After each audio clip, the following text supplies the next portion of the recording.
Chapter 1. A thick yellow fog, one of those famous pea soup chokers that periodically smothers Victorian London, had rolled off the Thames and settled heavy over the cobbled streets of Westminster. Inside 221B Baker Street, the damp chill was kept at bay by a roaring coal fire, near which Dr. John Watson sat comfortably in his armchair, a warm mug of black tea in hand, scanning the morning editions of the Daily Telegraph. Across the hearth, Sherlock Holmes was engaged in an exercise of characteristic, peculiar eccentricity. Clad in his faded purple dressing gown, the great detective stood before a corkboard pinned with a map of the Palace of Westminster. He held a long silver hatpin in his right hand and was methodically piercing the map at precise structural intervals, taking careful measurements with a pair of brass calipers. "I observe, Watson," Holmes remarked without turning around, his voice carrying that sharp, incisive clarity that always signaled an active mind, "that your old wound in the Jezail bullet scar has been causing you discomfort these past 24 hours, and that you have recently developed a renewed interest in parliamentary procedure, despite having called politics the refuge of the intellectually bankrupt only last Tuesday." Watson lowered his newspaper in genuine astonishment, setting his teacup down with a light clatter. "My dear Holmes," Watson exclaimed, "this is uncanny. It is true my shoulder has throbbed with the change in humidity, and I have indeed been reading the transcripts of the House of Commons debate, but how on earth could you deduce such things without once looking in my direction?" A faint wry smile tugged at the corner of Holmes's thin lips as he turned to face his companion, setting the brass calipers upon the mantelpiece. "It is elementary, my good doctor, when one simply observes rather than merely looks. As for your shoulder, you have rested your left elbow upon the velvet cushion of your chair at an angle of 45 degrees to relieve pressure on the deltoid muscle, a posture you adopt exclusively when atmospheric dampness flares your Afghan scar. As for your sudden interest in Parliament, you dropped your morning paper twice, and on both occasions it fell open to the third page, specifically to the column covering the debate on the Naval Defense Act. The margin bears 3 distinct heavy thumbprints in printer's ink where you gripped the paper with unusual tension." Watson chuckled, shaking his head with warm admiration. "You never fail to reduce my wonder to simple arithmetic, Holmes. But why the map of Westminster, and why the hatpin?" "Because, Watson," Holmes said, his grey eyes sparkling with that dangerous, restless brilliance, "a tragedy of international consequence has occurred in the very heart of British governance, and Scotland Yard is currently running about like headless poultry in a fog." Before Watson could press for details, heavy, hurried steps rattled the wooden stairs outside. The door to the sitting room burst open, admitting Inspector Lestrade of Scotland Yard. The detective was breathing heavily, his dark wool coat glistening with condensed Thames mist, his usually ferret-like features pale and visibly shaken. "Thank God you are in, Mr. Holmes," Lestrade gasped, leaning against the doorframe to catch his breath. "I have a hansom waiting downstairs. The Prime Minister himself has requested your immediate presence at Westminster." Holmes casually reached for his clay pipe, stuffing it with dark shag tobacco from the toe of a Persian slipper. "Ah, Lestrade, I see the Cabinet has finally realized that official red tape cannot solve a locked door enigma. I assume this concerns Sir Arthur Pendleton." Lestrade froze, his jaw dropping as he stared at Holmes. "How in the name of all that is holy could you know that?" "Sir Arthur's death occurred less than 2 hours ago in a private committee room, and the news has been kept under absolute military secrecy. It required no supernatural power, Inspector," Holmes replied smoothly, striking a match and puffing a dense cloud of blue smoke into the air. "Sir Arthur is the chairman of the Naval Construction Committee, the key figure standing against the dangerous concessions in the pending maritime bill. When a high official disappears from a crucial debate 30 minutes before a deciding vote, and the Yard sends its chief detective to Baker Street in a state of blind panic, the conclusion is foregone." Watson stood up, his medical instincts instantly awakened. "Sir Arthur Pendleton is dead." "The former admiral?" "Brutally murdered, Dr. Watson," Lestrade said grimly, stepping closer to the fire. "Found dead at his desk inside Committee Room B, a chamber located in the old stone wing of St. Stephen's Tower. The door was locked from the inside with a massive iron deadbolt. The windows were shuttered and latched from within. There are no secret panels, no chimneys large enough for a child, let alone a man, and yet Sir Arthur lies with his throat punctured by an unseen blade. And worse, gentlemen, much worse. Do not tell me, Holmes murmured, leaning forward with sudden, piercing intensity. The confidential naval schematics. Gone, Lestrade whispered, looking around as if the walls themselves might hear. The blueprints for the new Devastation-class ironclad battleships, the very foundation of our nation's naval supremacy, have been stolen from his dispatch box. If those papers leave London, the European balance of power shatters before the week is out. Holmes tossed his pipe onto the table and sprang toward his coat rack with dynamic, explosive energy. His eyes burned with the fierce light of a hunter who has caught the scent of extraordinary prey. A murder hidden within the very walls of Parliament, Holmes said softly, pulling his heavy tweed coat over his shoulders and snatching up his magnifying glass and notebook. A locked stone vault, an invisible assassin, and the defense of the realm at stake. Come, Watson, grab your hat and your service revolver. The game is afoot. Chapter 2. The hansom cab rattled furiously across the slick, cobble-paved thoroughfares of Westminster, its iron-rimmed wheels splashing through dark pools of slush and melted snow. Inside the cab, the air was cold and thick with the heavy scent of fog and damp wool. Inspector Lestrade sat wedged opposite Holmes and Watson, his small dark eyes darting nervously toward the window as the dimly lit silhouettes of government buildings loomed out of the yellow mist. Holmes sat completely motionless in the corner, his chin rested upon his gloved knuckles, his eyes fixed in an unseeing stare that Watson recognized as the prelude to intense intellectual exertion. When the carriage finally ground to a halt beneath the shadow of the Victoria Tower, the vast stone Gothic facade of the Palace of Westminster rose above them like an ancient fortress shrouded in cloud.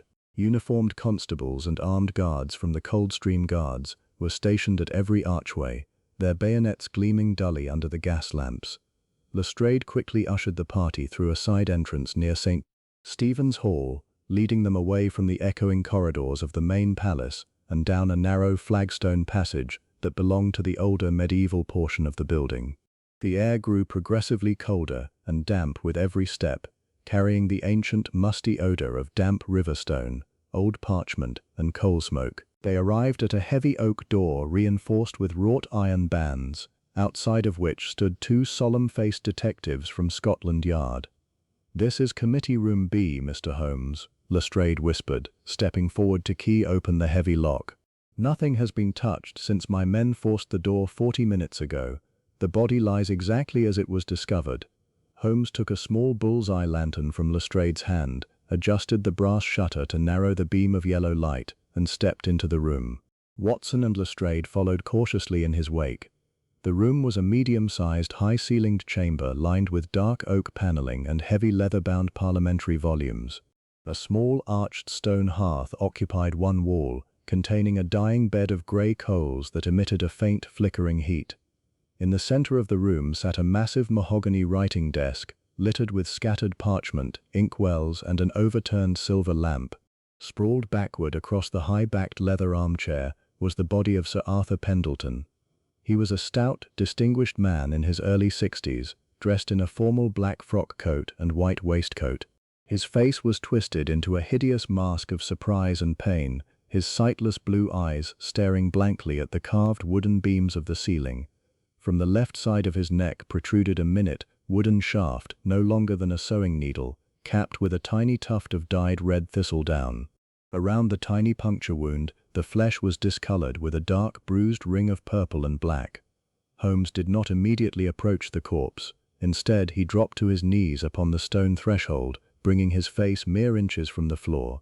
Watson watched with familiar admiration as his friend brought out his pocket magnifying glass, scrutinizing the thick oriental carpet that ran from the doorway to the central desk. "Observe, Watson," Holmes said, his voice dropping into a low, hypnotic murmur. "The carpet near the entrance shows the distinct, heavy impressions of Lestrade's boots and those of the two officers who forced the door.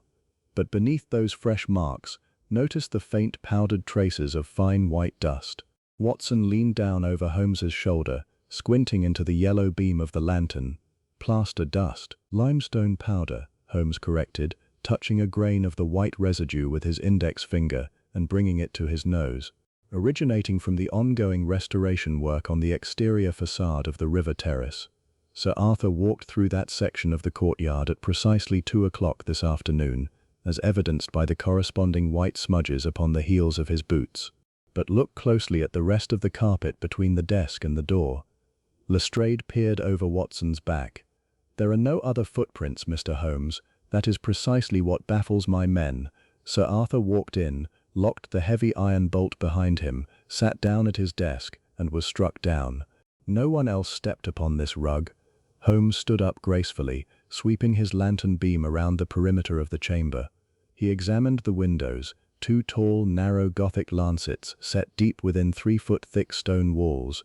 Each window was barred on the outside with heavy iron grills, and on the inside, solid oak shutters were held fast by heavy iron latches that rested firmly in their catches. "The windows are secured from within," Holmes observed, tracing his magnifying glass around the edge of the wooden shutters.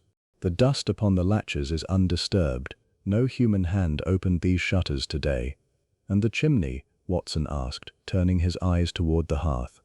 Holmes walked to the fireplace, thrusting his lantern up into the soot-blackened flue. A narrow stone pipe, 6 inches in diameter, blocked near the top by an iron cowl. A rat could barely navigate it, let alone an assassin. "We are left with a chamber sealed as tightly as a brass diving bell." Holmes returned to the desk, bringing his lamp close to the late Admiral's body. With extreme care, using a pair of small steel tweezers from his pocket case, he gripped the tiny wooden shaft protruding from Sir Arthur's neck and drew it delicately from the flesh. He held it up to the light of the lantern. "A dart," Watson murmured in surprise. "A blowpipe dart?" "Precisely, Watson," Holmes said, his grey eyes flashing with intense light. "A needle-thin thorn of hard wood, tipped with a minute quantity of a dark, resinous substance. Smell it, Watson, but do not touch it." Watson leaned forward, sniffing cautiously as Holmes held the dart near. A bitter, almond-like aroma, mixed with something acrid. "Curare," Holmes declared softly, "the lethal arrow poison utilized by the indigenous tribes of the Orinoco Basin, combined with a synthetic alkaloid to accelerate heart paralysis. Death would have been almost instantaneous, occurring within 3 to 5 seconds of the dart entering the bloodstream." Lestrade clapped his hands together. "Then it was fired through a keyhole." The assassin stood in the corridor outside, aligned his blowpipe with the keyhole of the oak door, and launched the missile into Sir Arthur's neck. Holmes turned his lantern toward the heavy oak door. "A logical hypothesis, Inspector, were it not for the unfortunate reality of geometry. Step outside and look at the keyhole." Lestrade opened the heavy door, stepping out into the passage and looking through the iron keyhole. He groaned in immediate frustration.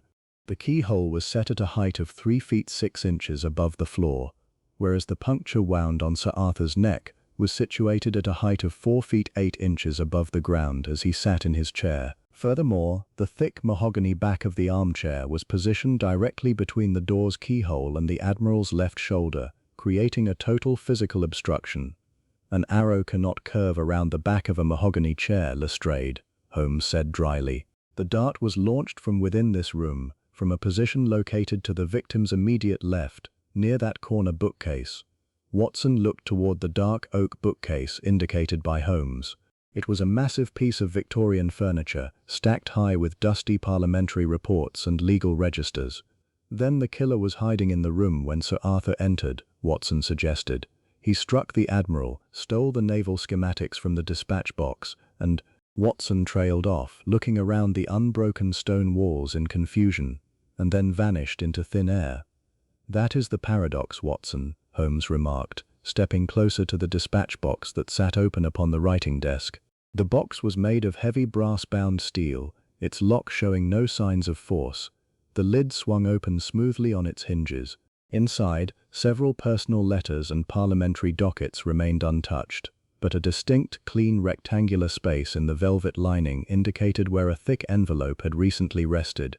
"The naval plans for the Devastation-class ironclads were kept here," Holmes noted, examining the velvet interior with his lens.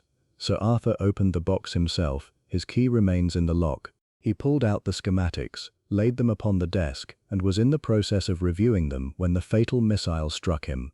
The murderer took the blueprints, left the remaining papers, and locked us out. "It is impossible," Lestrade cried out, rubbing his head in sheer desperation. "A man cannot walk through solid stone. If he didn't use the door, and he didn't use the windows, and he didn't use the chimney, where in heaven's name did he go?" "When you have eliminated the impossible, Lestrade, whatever remains, however improbable, must be the truth," Holmes quoted coolly. He dropped to his knees once again near the dark oak bookcase, bringing his lantern close to the skirting board that ran along the floor. "What have you found, Holmes?" Watson asked, watching his friend intently. "Nothing," Holmes replied, to Watson's utter surprise. "And it is that very nothing which is so extraordinarily significant. Look at the dust upon the lower shelf of this bookcase, Watson." Watson knelt beside Holmes. The shelf was laden with heavy, bound folios, dated from the previous decade. A thick layer of grey coal dust rested upon the tops of the books, but along the outer wooden rim of the second shelf, 2 tiny round spots were completely clear of dust, spaced exactly 4 inches apart. Holmes produced his steel calipers, measuring the distance between the 2 clean spots. "A pressure point," Holmes muttered. "Something heavy rested here briefly, something with 2 rubber-shod feet or legs." He stood up swiftly, turning his attention to the wall behind the bookcase. He pressed his ear against the dark oak paneling, tapping the wood at regular intervals with his knuckles. A dull, uniform thud-thud-thud echoed through the chamber until his hand reached a decorative carved rosette near the top of the frame. There, the sound changed to a faintly hollow clack. Lestrade's eyes widened with sudden hope. A secret passage, a medieval priest hole built into the old palace walls. "Do not celebrate prematurely, Inspector," Holmes warned, his voice sharp with caution. "This building was reconstructed after the Great Fire of 1834. While some ancient stonework remains behind the modern paneling, any secret door constructed in the Victorian era requires a mechanical latch." Holmes pressed the carved rosette firmly with his thumb. A faint metallic spring clicked within the wall, and a narrow vertical section of the oak paneling, no wider than 18 inches, swung backward an inch into the gloom beyond. Watson gasped, drawing his revolver, while Lestrade stepped forward with his truncheon raised. Holmes lifted his bull's-eye lantern, shining its yellow beam into the narrow cavity. The light revealed a tight, vertical stone shaft containing an ancient iron spiral staircase that wound downward into complete darkness. The air that billowed up from the opening was freezing cold, carrying the pungent, unmistakable stench of river mud, raw sewage, and stagnant Thames water. A secret egress leading down to the ancient vaults beneath St. Stephen's Chapel, Holmes declared, his eyes burning with intense satisfaction. Constructed during the reign of Edward III and forgotten by modern architects, though clearly remembered by someone with access to the old palace blueprints. The killer escaped down these stairs, Lestrade shouted, preparing to leap into the opening. "Come on, men, we'll catch him before he reaches the river." "Hold, Lestrade," Holmes commanded, catching the inspector by the collar of his coat with an iron grip. "Look at the floor of the passage before you plunge blindly into the dark." Lestrade paused, shining his own lamp down onto the first stone step of the spiral stair. There, clearly visible in the beam of light, was a pristine layer of white limestone dust, the very same dust that covered the courtyard outside, and imprinted upon that dust was a single, distinct set of footprints leading downward into the abyss. "The footprint of a gentleman's dress boot," Watson observed, examining the mark. "Narrow, elegant, with a distinct crescent-shaped iron rim on the heel." "Precisely, Watson," Holmes agreed, stepping back from the hidden door. "Our assassin is a man of refinement, familiar with parliamentary architecture, equipped with South American nerve poisons, and currently navigating the subterranean sewers of Westminster with the naval secrets of the British Empire in his pocket."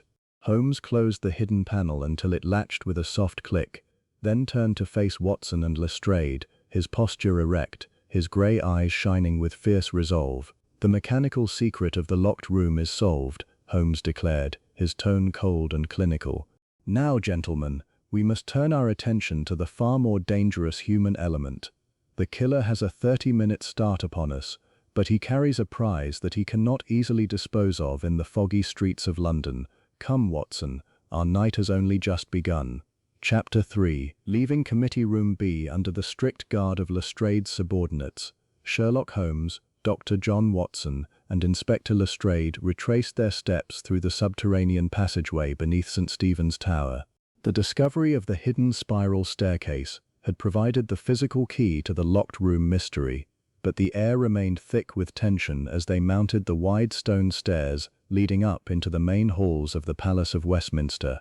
The vast corridors of the parliamentary estate were eerily quiet, the grand vaulted ceilings casting long distorted shadows under the flickering yellow gas lamps.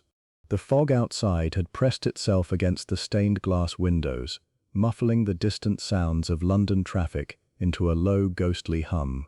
Lestrade marched briskly, his boots clicking sharply against the polished mosaic floor, his hand resting upon the heavy leather folder containing his preliminary notes.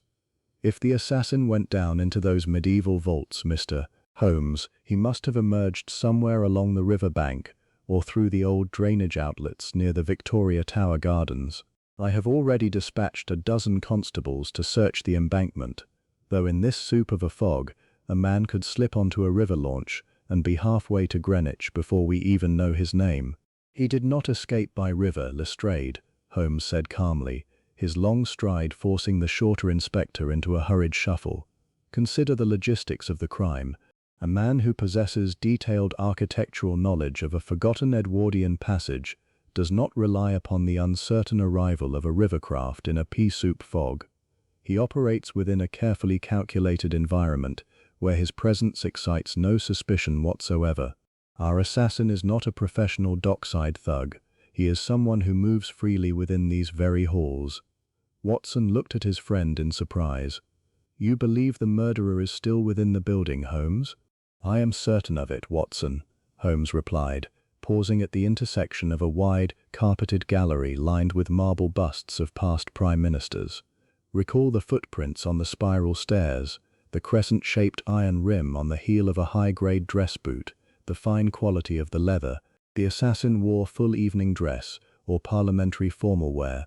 He slipped down the hidden stairs to dispose of his blowpipe and his outer mantle, and then he returned to the upper levels through one of the secondary service doors to establish a seamless alibi among his peers. Lestrade halted, scratching his chin in bewilderment. A member of Parliament, a minister of the Crown. Good God, Holmes, if you are right, we are dealing with treason at the highest level of Her Majesty's government. Treason is rarely committed by the destitute, Inspector, Holmes remarked dryly. It is the playground of those with high positions, mountain-high debts, or deep covert ideological loyalties. Now tell me, Lestrade, who were the last individuals known to have seen Sir Arthur Pendleton alive before he retired to Committee Room B at 2 o'clock. Lestrade opened his notebook, turning a leaf with a crisp rustle. According to the parliamentary messengers, Sir Arthur held a brief, heated discussion in the members' lobby at 1:15. He was seen arguing with two prominent figures associated with the pending Naval Defence Act, and their names. Holmes asked, his grey eyes narrowing with intense focus. The first was Lord Reginald Vance, Lestrade read from his notes, the Under-Secretary for Maritime Commerce, a vocal proponent of reducing naval expenditures and opening international trade channels with the continental powers. The second was Commander Henry Stirling, a retired naval officer turned MP, who has been leading the parliamentary opposition against Sir Arthur's naval construction bill. Watson stroked his moustache thoughtfully. Stirling, a naval officer, would possess the technical knowledge to appreciate the immense value of those ironclad blueprints. And Lord Vance, Holmes added, as Under-Secretary, possesses total access to the historical archives and building maintenance records of the Palace of Westminster. A most intriguing pair of suspects, Inspector. Where are these gentlemen at the present moment? They have been detained in the Speaker's private library, along with Sir Arthur's personal private secretary, Mr. Julian Vance, who, curiously enough, happens to be Lord Vance's younger nephew, Lestrade answered. I ordered that no one be permitted to leave the building until your inspection of the crime scene was completed. Splendid, Holmes exclaimed, his fingers tapping rhythmically against the silver head of his walking stick. "Take us to them immediately, Lestrade. Let us see how these three gentlemen bear themselves under the cold light of observation." Lestrade led them down a grand, carpeted corridor to a pair of massive mahogany doors guarded by two armed constables. Upon being admitted, Watson found himself in a magnificent fire-lit library lined with thousands of leather-bound folios. Three men were seated near a massive oak reading table, their postures reflecting varying degrees of tension, exhaustion, and hidden hostility. Standing near the marble hearth, warming his hands over a roaring coal fire, was Lord Reginald Vance. He was a tall, aristocratic man in his late 50s, possessing a sharp, cultured profile, silvered hair brushed neatly back, and an air of supreme, icy confidence. He was dressed in a pristine black frock coat with a silk collar, and a pair of gold-rimmed pince-nez hung from a black ribbon around his neck. Seated at the table, clutching a glass of brandy with pale, trembling hands, was Commander Henry Sterling. He was a stocky, weather-beaten man in his mid-40s, with a thick, dark moustache and the stern, blunt bearing of a veteran sailor. His dark, formal coat was slightly rumpled, and his heavy boots bore faint traces of dried mud around the soles. In the shadowed corner of the room sat Mr. Julian Vance, the late Admiral's personal secretary. He was a slender, dark-haired young man in his late 20s, possessing sharp, restless eyes and an expression of profound, quiet anxiety. He was writing feverishly in a leather memorandum book, though he looked up instantly as Holmes, Watson, and Lestrade entered the chamber. Lord Vance turned slowly from the fire, adjusting his pince-nez as he measured Holmes with a cold, dismissive gaze. "Inspector Lestrade," Vance said, his voice dropping into a deep, resonant baritone. "I trust this absurd detention is coming to an end. The House is set to convene for an emergency session within the hour, and it is intolerable that Her Majesty's ministers should be kept under virtual arrest like common footpads." "I assure you, Lord Vance, the precaution is entirely necessary," Lestrade replied firmly. "This is Mr. Sherlock Holmes, who is assisting Scotland Yard in this tragic matter." Lord Vance's eyebrows arched slightly. "Ah, the famous consulting detective. I was unaware that Scotland Yard required private amateur assistance to deal with what was obviously a sudden, tragic heart seizure suffered by poor Sir Arthur." "A heart seizure, my lord?" Holmes asked smoothly, stepping into the center of the room and casting a swift, penetrating glance over the three men. "A most peculiar seizure indeed, given that it was accompanied by a needle-thin blowpipe dart coated with South American curare, delivered inside a room locked from within." A sharp, collective gasp echoed through the library.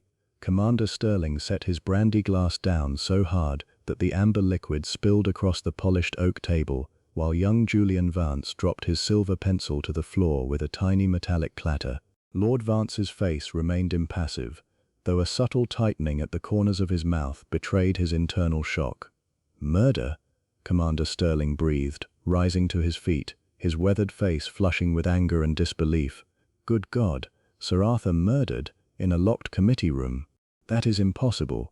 "It is entirely factual, Commander," Holmes said, his voice dropping into a crisp clinical register, "and the confidential blueprints for the Devastation-class ironclad battleships have been stolen from his private dispatch box." "The naval plans," Sterling shouted, striking the table with his fist. "If those schematics fall into foreign hands, our maritime defense in the North Sea is completely compromised. This is an outrage. Who could have committed such a monstrous act of high treason?" "That is precisely what we are here to determine, Commander Sterling," Holmes remarked quietly.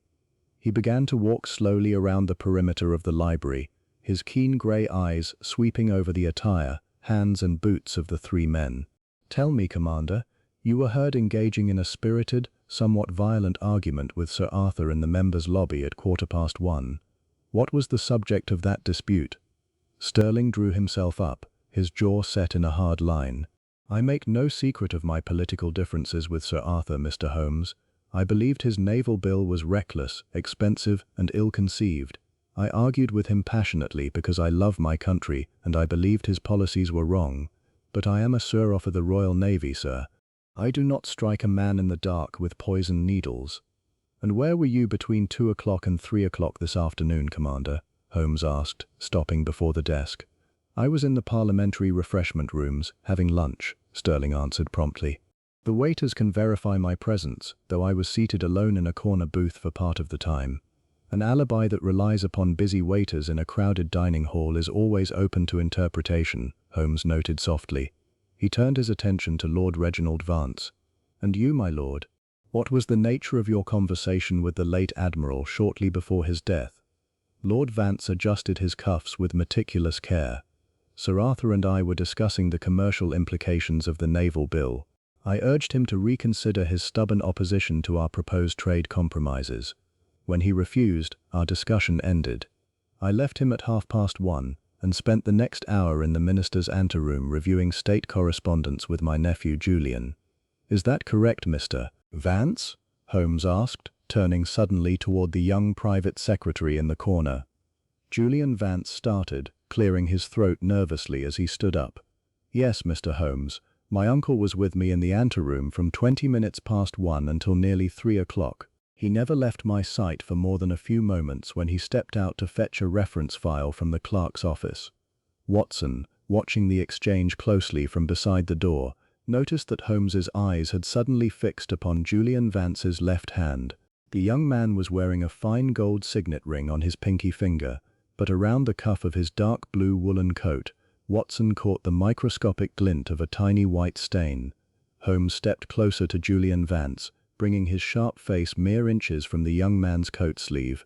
"A fascinating material, is it not, Mr. Vance?" Holmes murmured. Julian shrank back slightly, his face turning pale. I do not understand what you mean, sir." "Limestone dust," Holmes revealed, touching the tiny white smear on Julian's cuff with the tip of his finger. "Fresh, unweathered limestone dust, identical in chemical composition to the material currently being utilized in the restoration of the river terrace outside. A very curious substance to find upon the sleeve of a gentleman who claims to have spent his entire afternoon reviewing state papers in an upper anteroom." Lestrade stepped forward, his eyes widening with immediate suspicion. "Limestone dust, the very same dust we found outside Committee Room B and upon the hidden stairs." Julian Vance swallowed hard, his eyes darting frantically toward his uncle, Lord Vance, who stood frozen near the fire, his aristocratic composure cracking for the first time. I can explain that, Inspector," Julian stammered, his voice trembling violently. "I stepped out to the terrace at 2:30 to take the air. I brushed against the scaffolding near the stonemason's work area." "At 2:30?" Holmes asked, his voice ringing with sharp, lethal irony. "During a thick pea-soup fog that had driven every workman off the scaffolding by noon. A most remarkable desire for fresh air, Mr. Vance, in the middle of a choking yellow mist." Lestrade immediately drew his notebook, his ferret-like face lit with triumph. "Mr.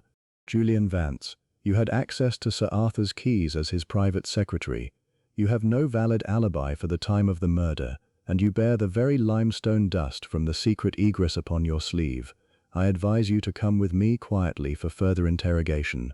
Watson looked at Holmes, expecting his friend to declare the case solved. But to Watson's absolute astonishment, Sherlock Holmes merely stood in the center of the library, his arms folded, a deep, enigmatic frown settling over his sharp features as he watched Julian Vance cower before the inspector. "The net closes swiftly, Inspector," Holmes said quietly, his tone devoid of any triumph. "Yet in a web woven with such extraordinary skill, one must always ask whether the fly we have caught in our hand is the spider that spun the thread." Chapter 4. The heavy oak doors of the Speaker's library closed with a resounding muffled thud as Inspector Lestrade ushered young Julian Vance out into the grand corridor, flanked by 2 armed constables. The young secretary was shaking violently, his former composure entirely shattered, though he maintained a desperate, trembling silence as he was led away toward the detention rooms in the lower basement. Lord Reginald Vance stood near the hearth, his face transformed into a mask of cold, aristocratic fury, watching his nephew's departure with a mixture of contempt and deep hidden anxiety. Commander Henry Sterling remained seated at the central oak table, his large hands clasped together, his stern blue eyes fixed upon Sherlock Holmes with a look of profound, searching curiosity. "A swift piece of work, Mr. Holmes," Lord Vance remarked, his voice icy and tight as he adjusted his gold-rimmed pince-nez. "Though I must confess it brings little joy to see my own blood implicated in such a monstrous act of treason and assassination. If Julian has indeed abused his position as Sir Arthur's secretary to commit this atrocity, he must face the full severity of the law. The law, Lord Vance, is a blind instrument until logic provides it with sight," Holmes replied smoothly, stepping toward the high mahogany bookcases that lined the northern wall of the library. "Inspector Lestrade is a man of action who delights in tangible clues. A white smear of limestone dust upon a sleeve is precisely the kind of obvious, dramatic evidence that satisfies Scotland Yard." Watson looked up from his pocket notebook in surprise. "My dear Holmes, do you mean to suggest that Julian Vance is not the man who struck down Sir Arthur?" "I suggest nothing, Watson, until every link in the chain of evidence has been subjected to the most rigorous chemical and structural stress," Holmes said. He reached out with his long, slender fingers, lightly trailing them over the leather spines of several massive parliamentary registers. "Tell me, Lord Vance, your nephew was in deep financial difficulties, was he not?" Lord Vance stiffened, his jaw clenching tightly. "Julian's private affairs are hardly a matter for public discussion. He was a young man of somewhat careless habits, certainly. He enjoyed the turf and the gaming tables at his club in St. James's, but I was entirely unaware that his indiscretions had reached a critical stage.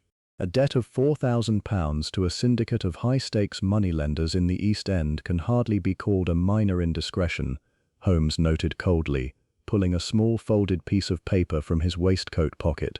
"This is a copy of a draft issued 3 days ago from a private banking house in the city. It indicates that Julian Vance was given a 48-hour ultimatum to clear his accounts or face public bankruptcy and immediate dismissal from his post as private secretary to the Naval Construction Committee." Commander Sterling let out a low whistle through his teeth. £4,000. Good heavens, a young man in that position would be utterly desperate. The naval schematics for the Devastation-class ironclads would fetch 10 times that amount from a foreign embassy. "A powerful motive indeed, Commander," Holmes agreed, turning his grey eyes upon the veteran sailor. "A man driven to the brink of ruin by financial desperation will grasp at any straw, but let us consider the mechanics of the crime once more. Julian Vance is a refined, delicate young man whose knowledge of South American poisons and mechanical blowpipes must be considered exceptionally questionable, if not entirely non-existent." Watson stepped forward, adjusting his spectacles. "But Holmes, what of the limestone dust upon his sleeve? And what of his presence near the river terrace when the scaffolding was deserted?" "The limestone dust is a physical fact, Watson," Holmes said, stepping closer to the central reading table and picking up the leather memorandum book that Julian Vance had dropped earlier. "He certainly brushed against the masonry near the river terrace, but observe the nature of the smear. It is located exclusively upon the lower underside of his left forearm, near the cuff, and he descended that narrow medieval spiral staircase, a passage coated in thick crumbling mortar and coal soot. We should expect to find dark, greasy smudges across his knees, his boots, and the shoulders of his coat. Yet his trousers and boots are immaculate." Watson felt a wave of realization wash over him. The dust was planted, or placed there by contact with a surface that had recently been in contact with the masonry, Holmes corrected softly. He opened the memorandum book, his keen eyes sweeping over the tight, hurried lines of handwriting that filled the pages.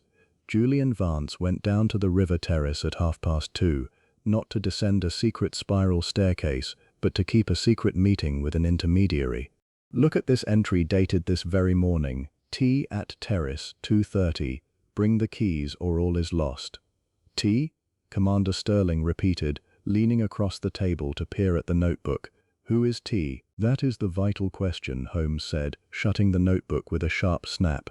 "Julian Vance was not the mastermind who planned this crime. He was a tool, an unfortunate, frightened youth who was manipulated into providing access to Sir Arthur's dispatch box. He delivered the duplicate key to T at the river terrace at 2:30, believing he was merely assisting in a theft of financial documents. He had no idea that a murder was to be committed in Committee Room B."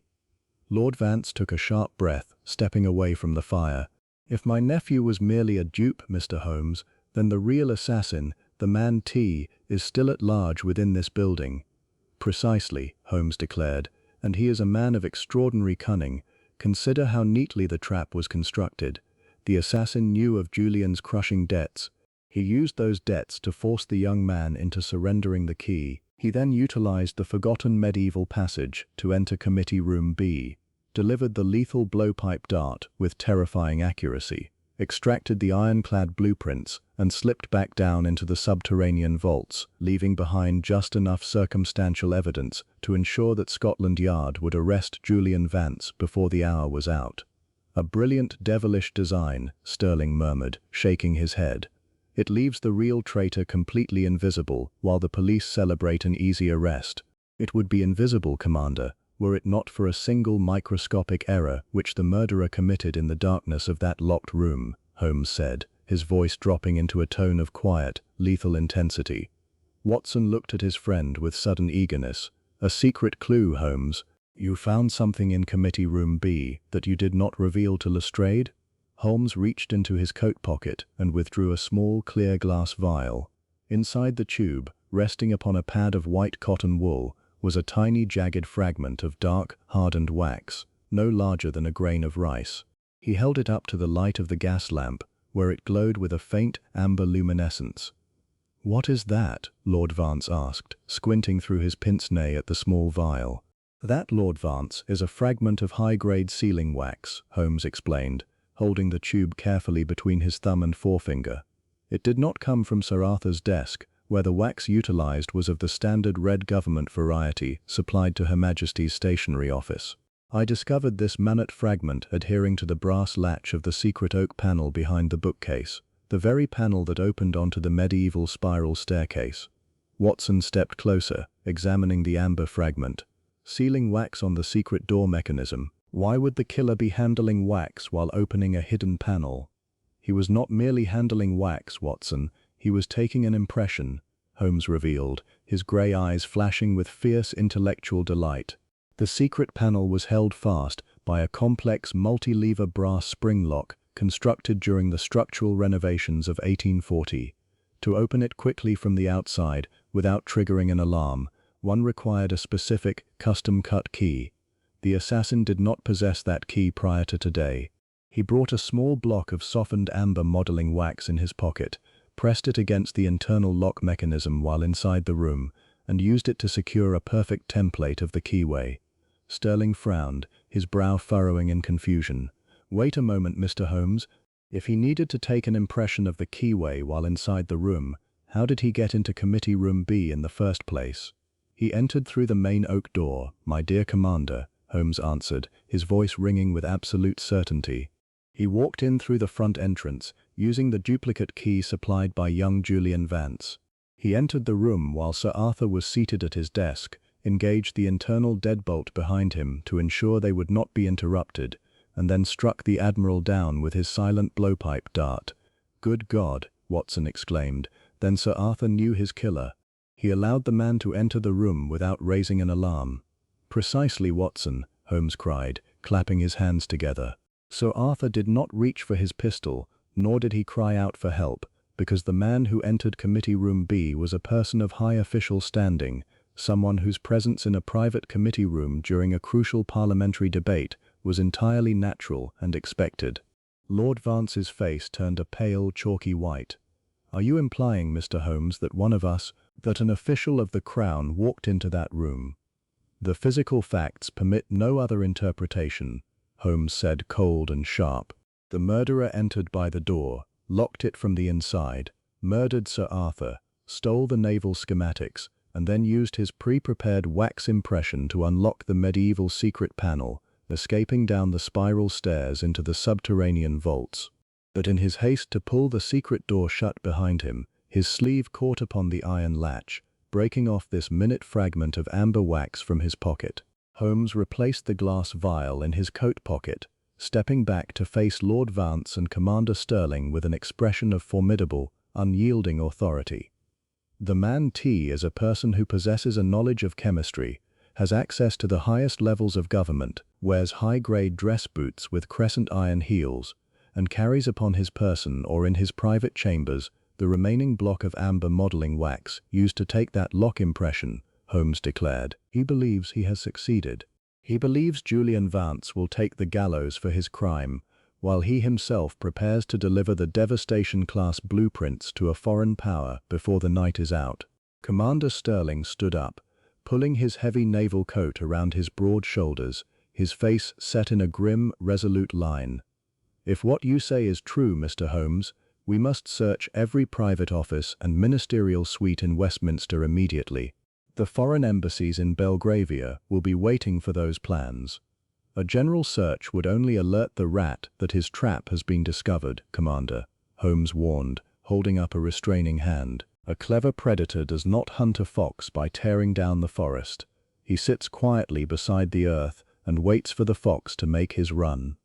"And how do you propose to force his run, Holmes?" Watson asked, knowing that look in his friend's eyes, the fierce, hungry light that always accompanied the final stages of a chase. "By providing him with an irresistible opportunity," Holmes replied, a dark, triumphant smile touching his lips. "The foreign agent who purchased those plans will not accept a mere handwritten copy or a verbal description. He requires the original, stamped Admiralty blueprints, and those blueprints are currently hidden in a location that the assassin believes is entirely safe from Scotland Yard." Holmes turned toward the door, gesturing for Watson to follow him. "Come, Watson, we must pay a visit to the subterranean vaults beneath St. Stephen's Chapel once more, but this time we go not as investigators examining the past, but as hunters setting a snare for the most dangerous game in London." Lord Vance stepped forward, his voice trembling slightly as he called out to the detective, "Mr. Holmes, what of my nephew Julian? Will he be released?" Holmes paused at the threshold, looking back over his shoulder with a cold, impenetrable gaze. "Your nephew, Lord Vance, is a foolish, weak young man who traded his honor for a handful of silver. He will not hang for murder, but he will answer to the law for his betrayal. As for the man who pulled his strings, I promise you that before the sun rises over the Thames tomorrow morning, he shall stand in the very same dock, stripped of his titles, his honors, and his freedom forever." Chapter 5. Leaving Lord Vance and Commander Sterling in the quiet warmth of the Speaker's library, Sherlock Holmes and Dr. John Watson descended once more into the labyrinthine depths of the Palace of Westminster. The upper corridors, though hushed, were still populated by anxious clerks and lingering guards, but as the two men passed through the narrow iron door that led down to the ancient stone foundations beneath St. Stephen's Chapel, the atmosphere shifted dramatically. The air grew dense, freezing, and heavy with the damp stench of Thames mud, decaying timbers, and centuries of accumulated soot. Watson carried a brass bullseye lantern, its narrow yellow beam cutting through the stagnant darkness and casting long, dancing shadows across the rugged granite walls. Beside him, Holmes moved with extraordinary speed and agility, his long, dark cape swirling around his ankles like the wings of a hunting falcon. He wore his tweed cap pulled low over his eyes, and his sharp, hawk-like profile was set in a line of intense, unyielding concentration.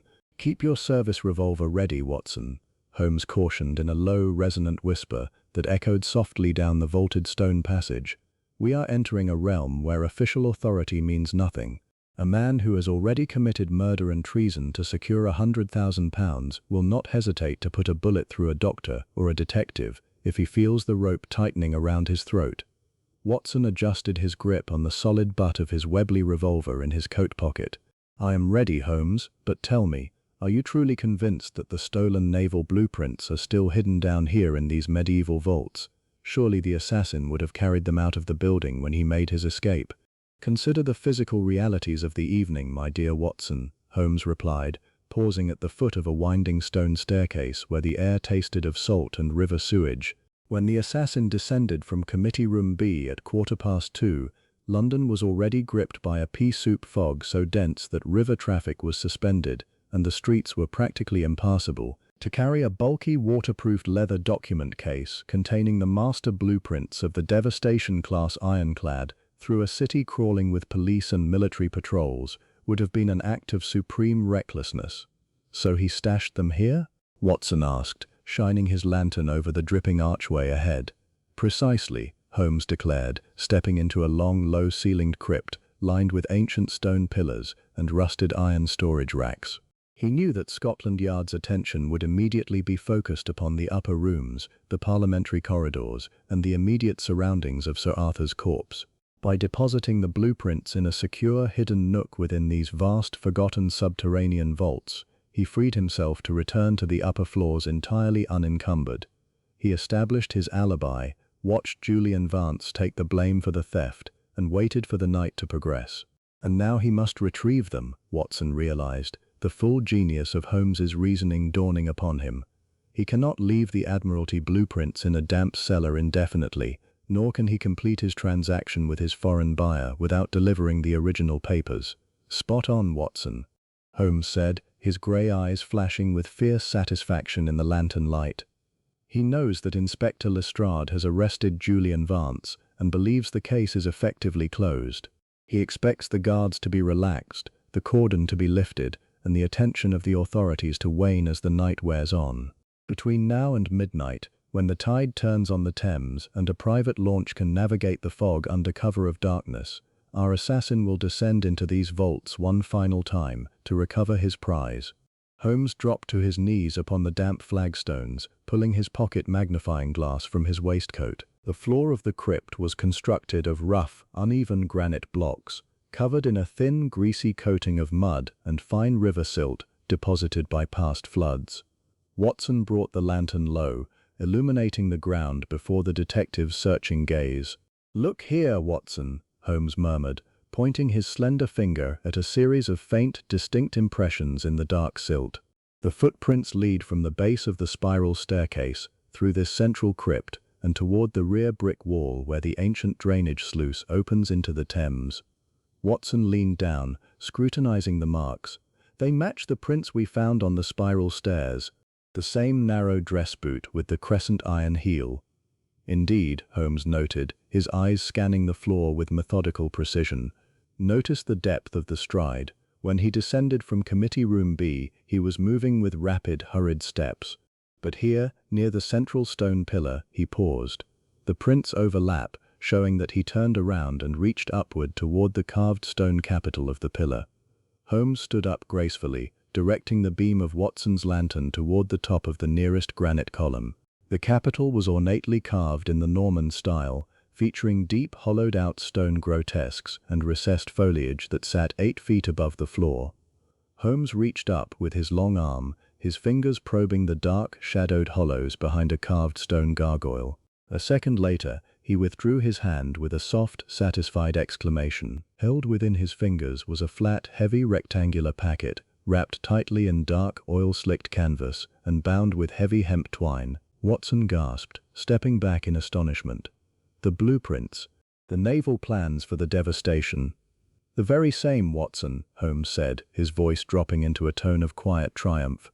He drew his pocket knife, carefully sliced through the hemp twine, and peeled back a layer of the waterproof canvas. Inside, illuminated by the yellow light of the lantern, lay 3 large, beautifully executed architectural drawings rendered in brilliant white lines against a deep indigo background. The top sheet bore the bold red official stamp of the British Admiralty, accompanied by the clear, dark signature of the late Sir Arthur Pendleton.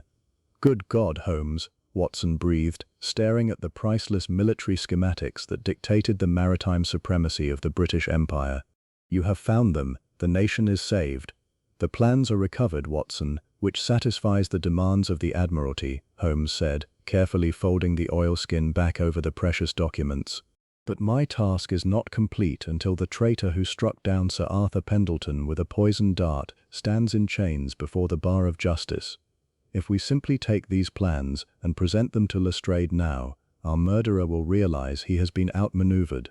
He will destroy his remaining evidence, deny all connection to Julian Vance, and slip through the fingers of the law." "Then what is your plan, Holmes?" Watson asked, watching his friend closely.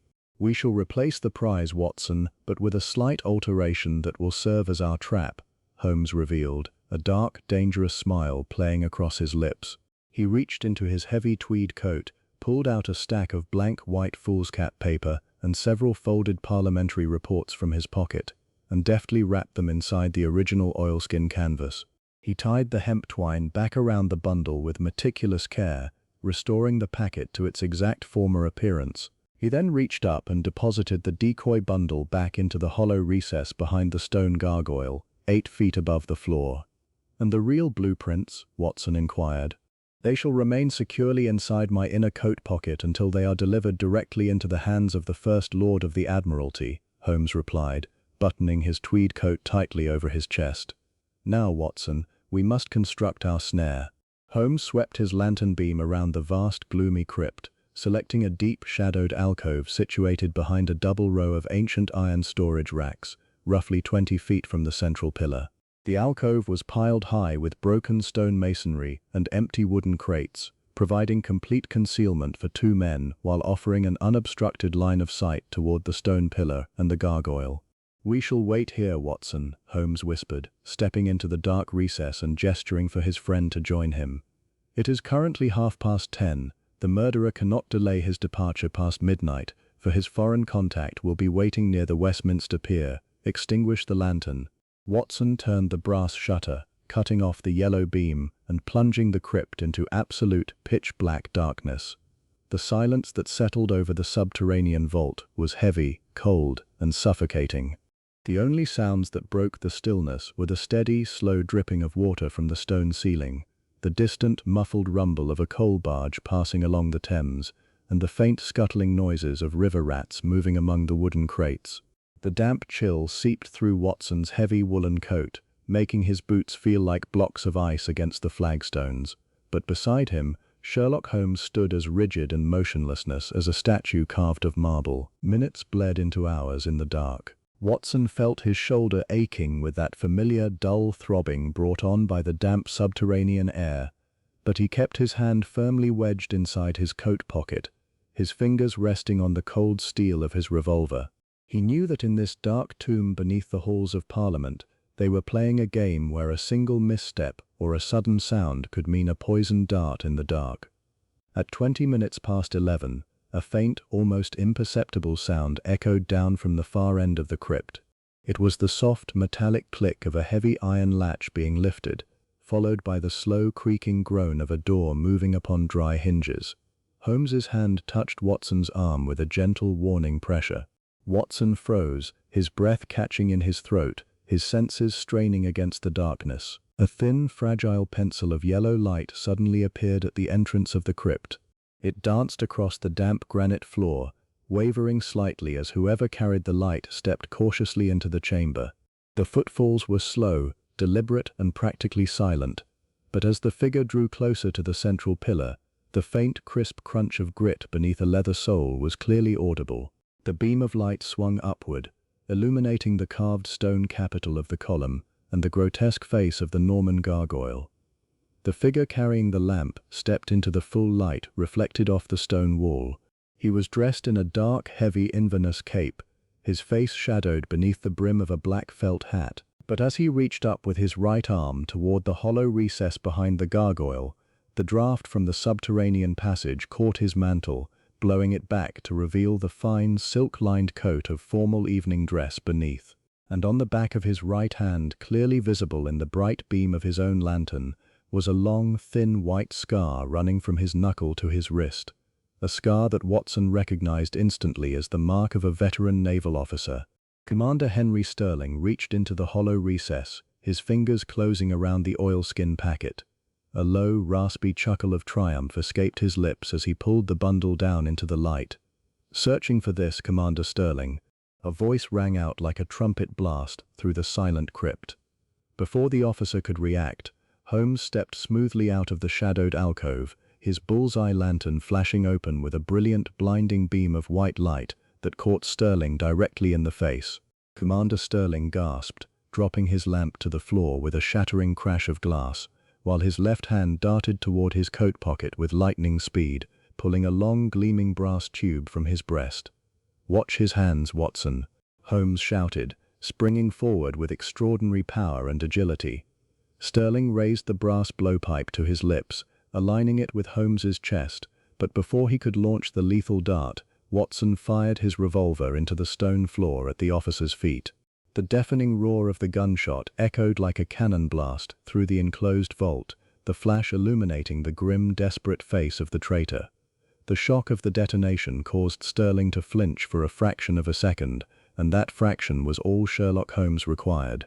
Holmes closed the distance between them in a single panther-like bound, his heavy silver-headed walking stick descending with crushing force upon Sterling's right wrist. The brass blowpipe was knocked violently from the commander's grip, clattering uselessly across the flagstones, while Sterling let out a harsh cry of pain and rage. With the fury of a desperate man facing the gallows, Sterling lunged at Holmes, his left fist swinging wildly in the dark.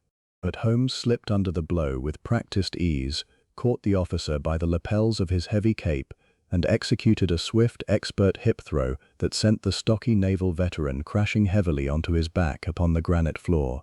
Before Sterling could recover his breath, Watson was upon him, pressing the cold barrel of his Webley revolver firmly against the commander's temple, while Holmes pinned his arms to the flagstones with knees of iron. "Do not move a muscle, Commander," Watson said, his voice cold, steady, and devoid of mercy, "or I swear by Almighty God I shall put a bullet through your brain." Sterling lay panting, his face covered in sweat and river grime, his dark eyes glaring up at Holmes with a mixture of venomous hatred and bitter realization. "It is over, Sterling," Holmes said quietly, his voice calm and unhurried as he pulled a pair of heavy steel handcuffs from his pocket and snapped them around the officer's wrists with a sharp, final metallic click. "The game is played out.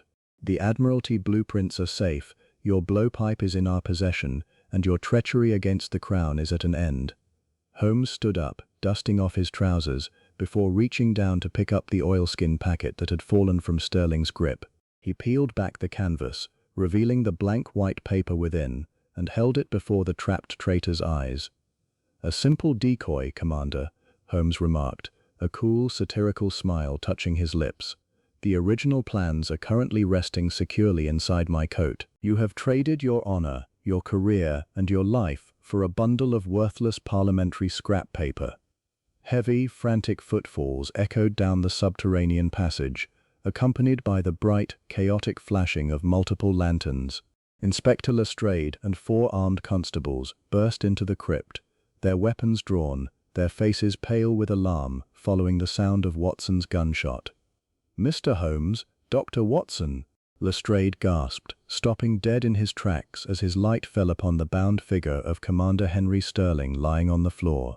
"Good God, Commander Sterling!" "Here is your assassin, Lestrade," Holmes said, gesturing toward the trapped officer with his walking stick. "The man who struck down Sir Arthur Pendleton in a locked room, framed young Julian Vance, and attempted to sell the naval defense of the British Empire to the highest foreign bidder. Take him into custody, and take extreme care with that brass tube on the floor, for its darts carry enough curare to kill half the police force of London." Lestrade stared at Sterling in absolute, frozen astonishment before turning to Holmes with a look of profound, humbled wonder. "Commander Sterling, a hero of the Royal Navy. How in heaven's name did you see through him, Mr. Holmes?" "By the simple application of observation and elementary logic, Inspector," Holmes replied, pulling his clay pipe from his pocket and tapping it against his palm. "Now, take him away. The air in these vaults is foul, and I believe Dr. Watson and I have earned a warm fire and a bottle of claret at Baker Street." Chapter 6. The heavy iron doors of the subterranean vault swung shut behind Inspector Lestrade's constables as they marched the handcuffed Commander Henry Sterling up the winding stone stairs toward the waiting police van outside St. Stephen's Tower. The gloom of the ancient crypt seemed to lift slightly with the removal of the traitor, though the icy, damp air of the Thames still hung heavy in the passage. Sherlock Holmes stood near the base of the spiral staircase, carefully wrapping the brass blowpipe and the small vial of amber sealing wax in a silk handkerchief before placing them securely in his coat pocket alongside the precious Admiralty blueprints. Watson stepped to his friend's side, adjusting his collar against the sharp subterranean draft. "A magnificent capture, Holmes. But as we ascend into the warmth of the upper halls, I must confess that my mind is still swirling with questions. How could a decorated naval veteran, a man who spent his youth fighting for the flag, sink to such monstrous depths of treason and cold-blooded murder? Human nature, my dear Watson, is an extraordinary, dark labyrinth, Holmes replied, his tenor voice echoing softly off the granite walls as they began their ascent. Position, military glory, and a stern exterior are frequently nothing more than a thin veneer painted over a rotting structure. Commander Sterling was a man driven by two of the most dangerous passions known to mankind: immense personal debt and a deep, festering resentment toward those who surpassed him in public life. When they emerged from the medieval passageway into the grand, carpeted corridors of the main palace, the contrast was blinding. Gas lamps burned brightly beneath the high-vaulted ceilings, illuminating rows of marble statues and carved oak paneling. Standing near the entrance to the members' lobby, flanked by two anxious parliamentary messengers, was Lord Reginald Vance. His aristocratic face was pale and drawn, his eyes darting toward the stone archway as Holmes and Watson approached.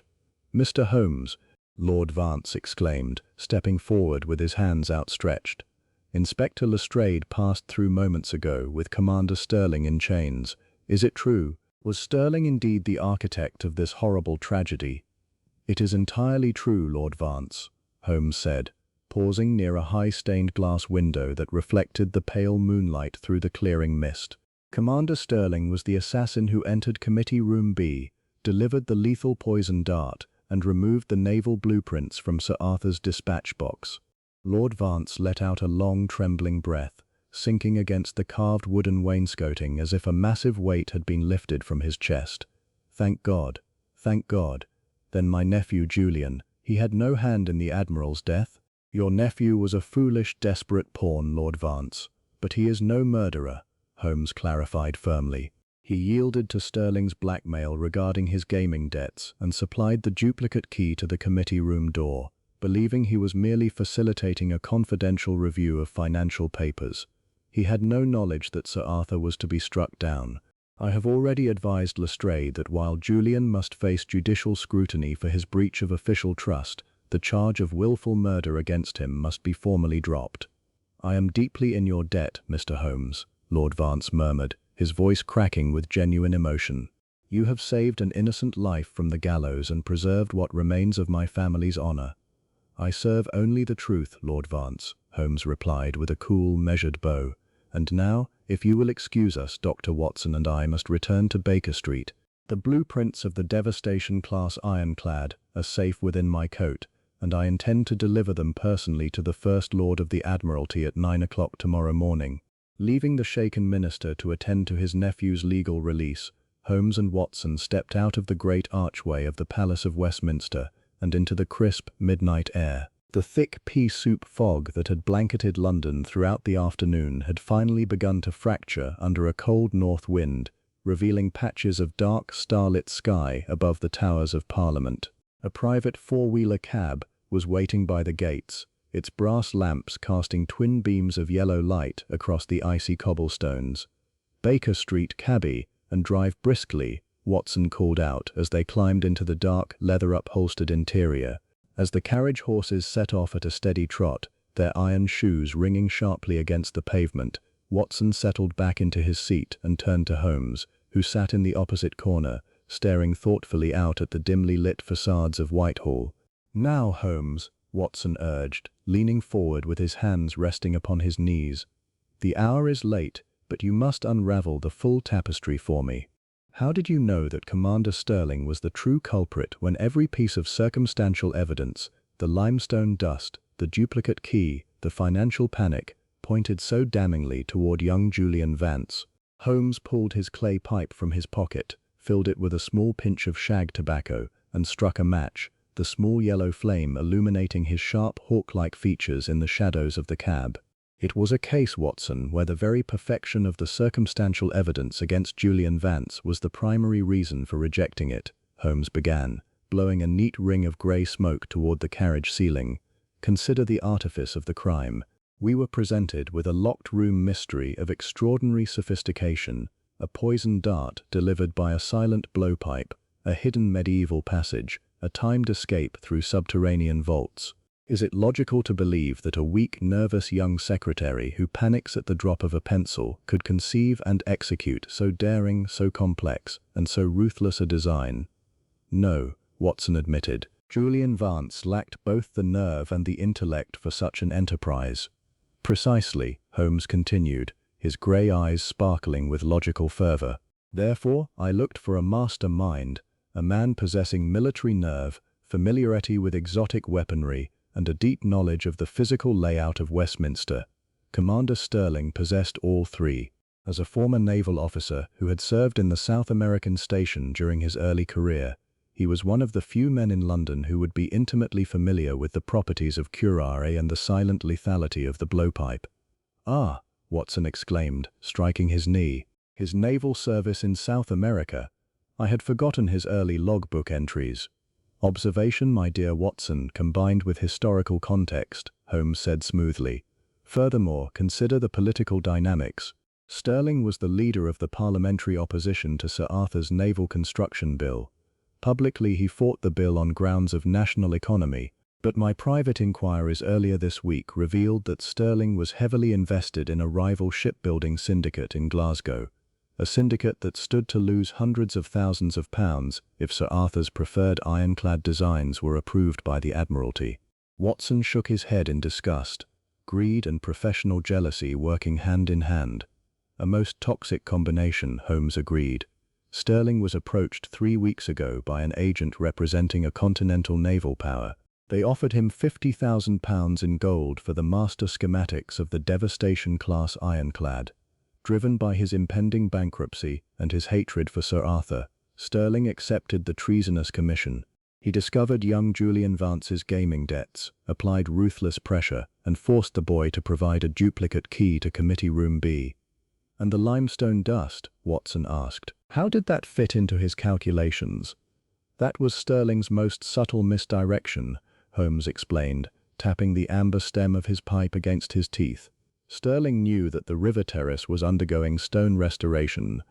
Yesterday afternoon, while walking through the courtyard with Julian Vance under the guise of discussing parliamentary business, Sterling intentionally brushed against the masonry, transferring a quantity of the fine limestone powder onto his own sleeve. Later, while pretending to offer Julian a comforting pat on the arm regarding his debts, Sterling deliberately wiped that white dust onto the boy's coat cuff. "Good heavens," Watson gasped. "He planted the physical evidence on the boy before the murder was even committed." "A clever stroke, certainly," Holmes noted, "designed to ensure that when Scotland Yard examined the suspects, their attention would be immediately fixed upon the terrified secretary. But Sterling made one fatal error, an error born of his assumption that no one would examine the hidden medieval mechanism behind the oak bookcase." "The amber sealing wax," Watson said. "The amber wax," Holmes repeated, his voice dropping into a tone of quiet satisfaction. "When Sterling used Julian's key to enter Committee Room B, he struck Sir Arthur down instantly from behind the armchair. He pulled the blueprints from the dispatch box, but he knew he could not leave by the main door without risking being seen in the corridor. He needed to use the forgotten medieval passage. However, to ensure he could return to retrieve his hidden prize later without needing to break the lock, he brought a small block of softened modeling wax in his pocket to take an impression of the internal brass spring. And a fragment broke off in his haste," Watson supplied. "Precisely. When he squeezed through the narrow panel to descend the spiral stairs, his sleeve snagged on the iron catch, leaving that minute amber fragment behind." "And where did that amber wax originate?"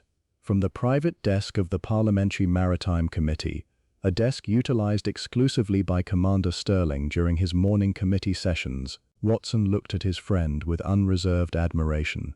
"It is a flawless chain of deduction, Holmes.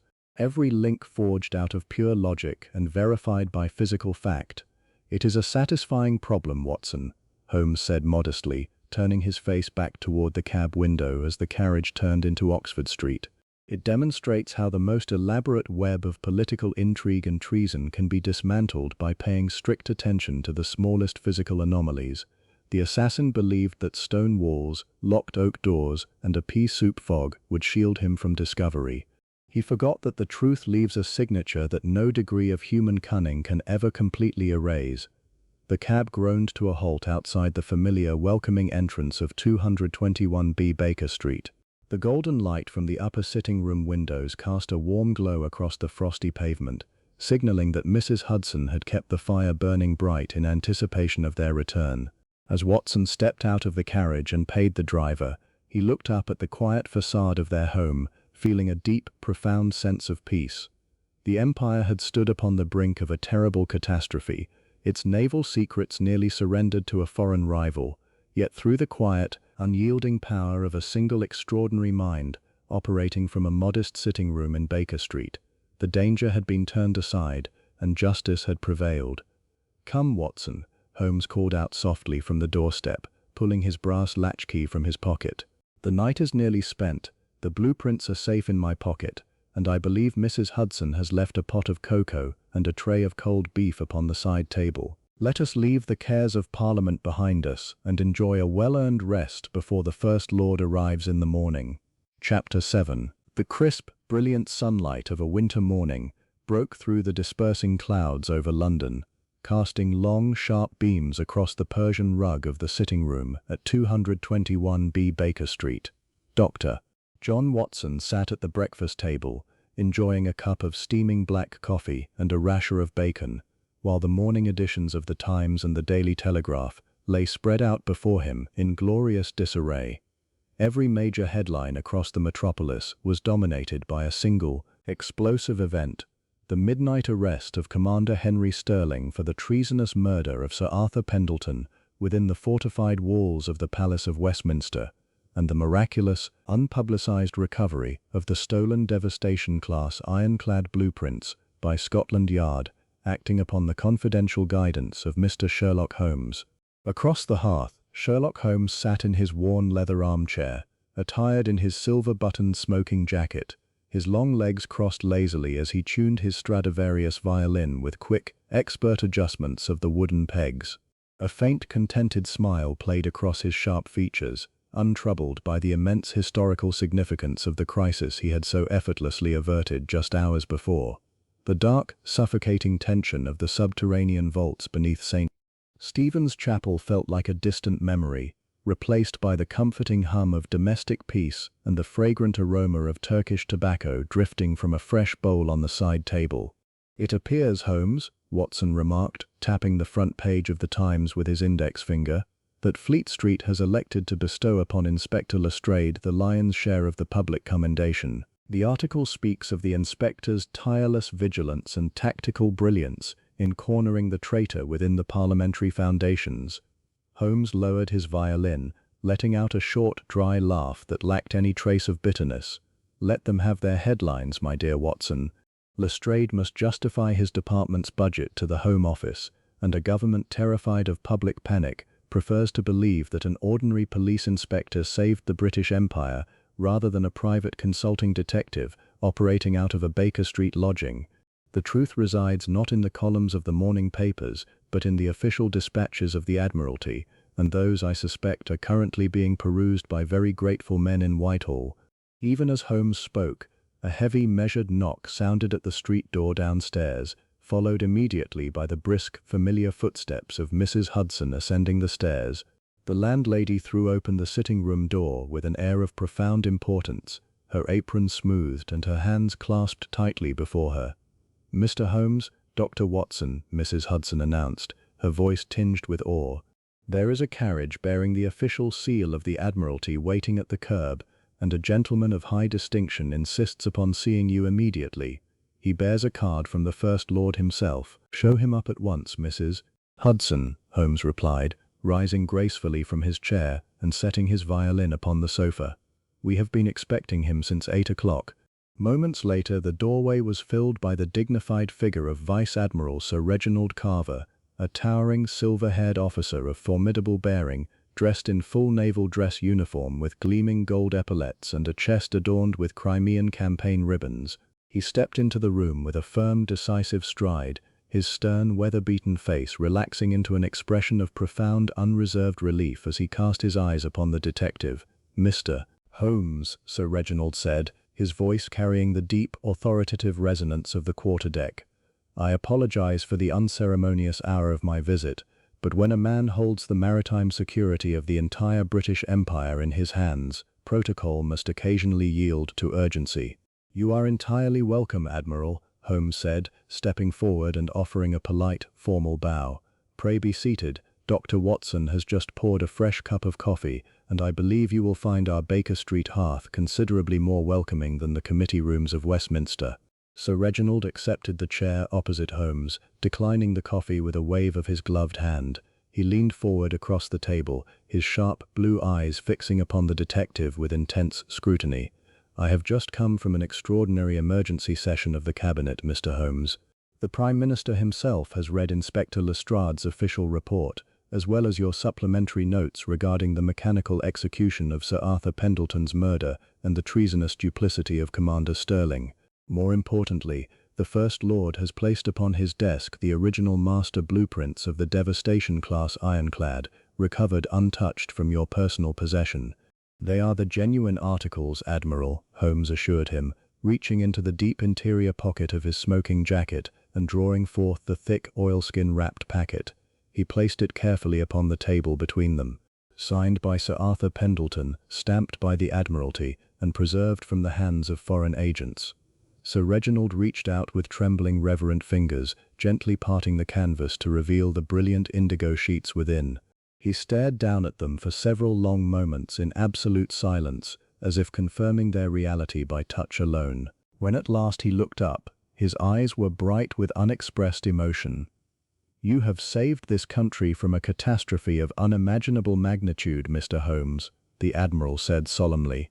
"Had those plans crossed the Channel into the hands of the Continental Naval Ministries, our entire defensive posture in the North Sea would have been rendered obsolete within 12 months. We should have been forced to rebuild our fleet under the constant threat of preemptive bombardment. Words cannot express the gratitude of the Crown." "The Crown owes me nothing, Admiral," Holmes replied coolly, leaning back against his chair. "I am a consulting detective who solves intellectual puzzles for professional satisfaction and a modest fee. The security of the realm is merely a pleasant byproduct of the process." Sir Reginald smiled faintly, shaking his head at Holmes's characteristic detachment.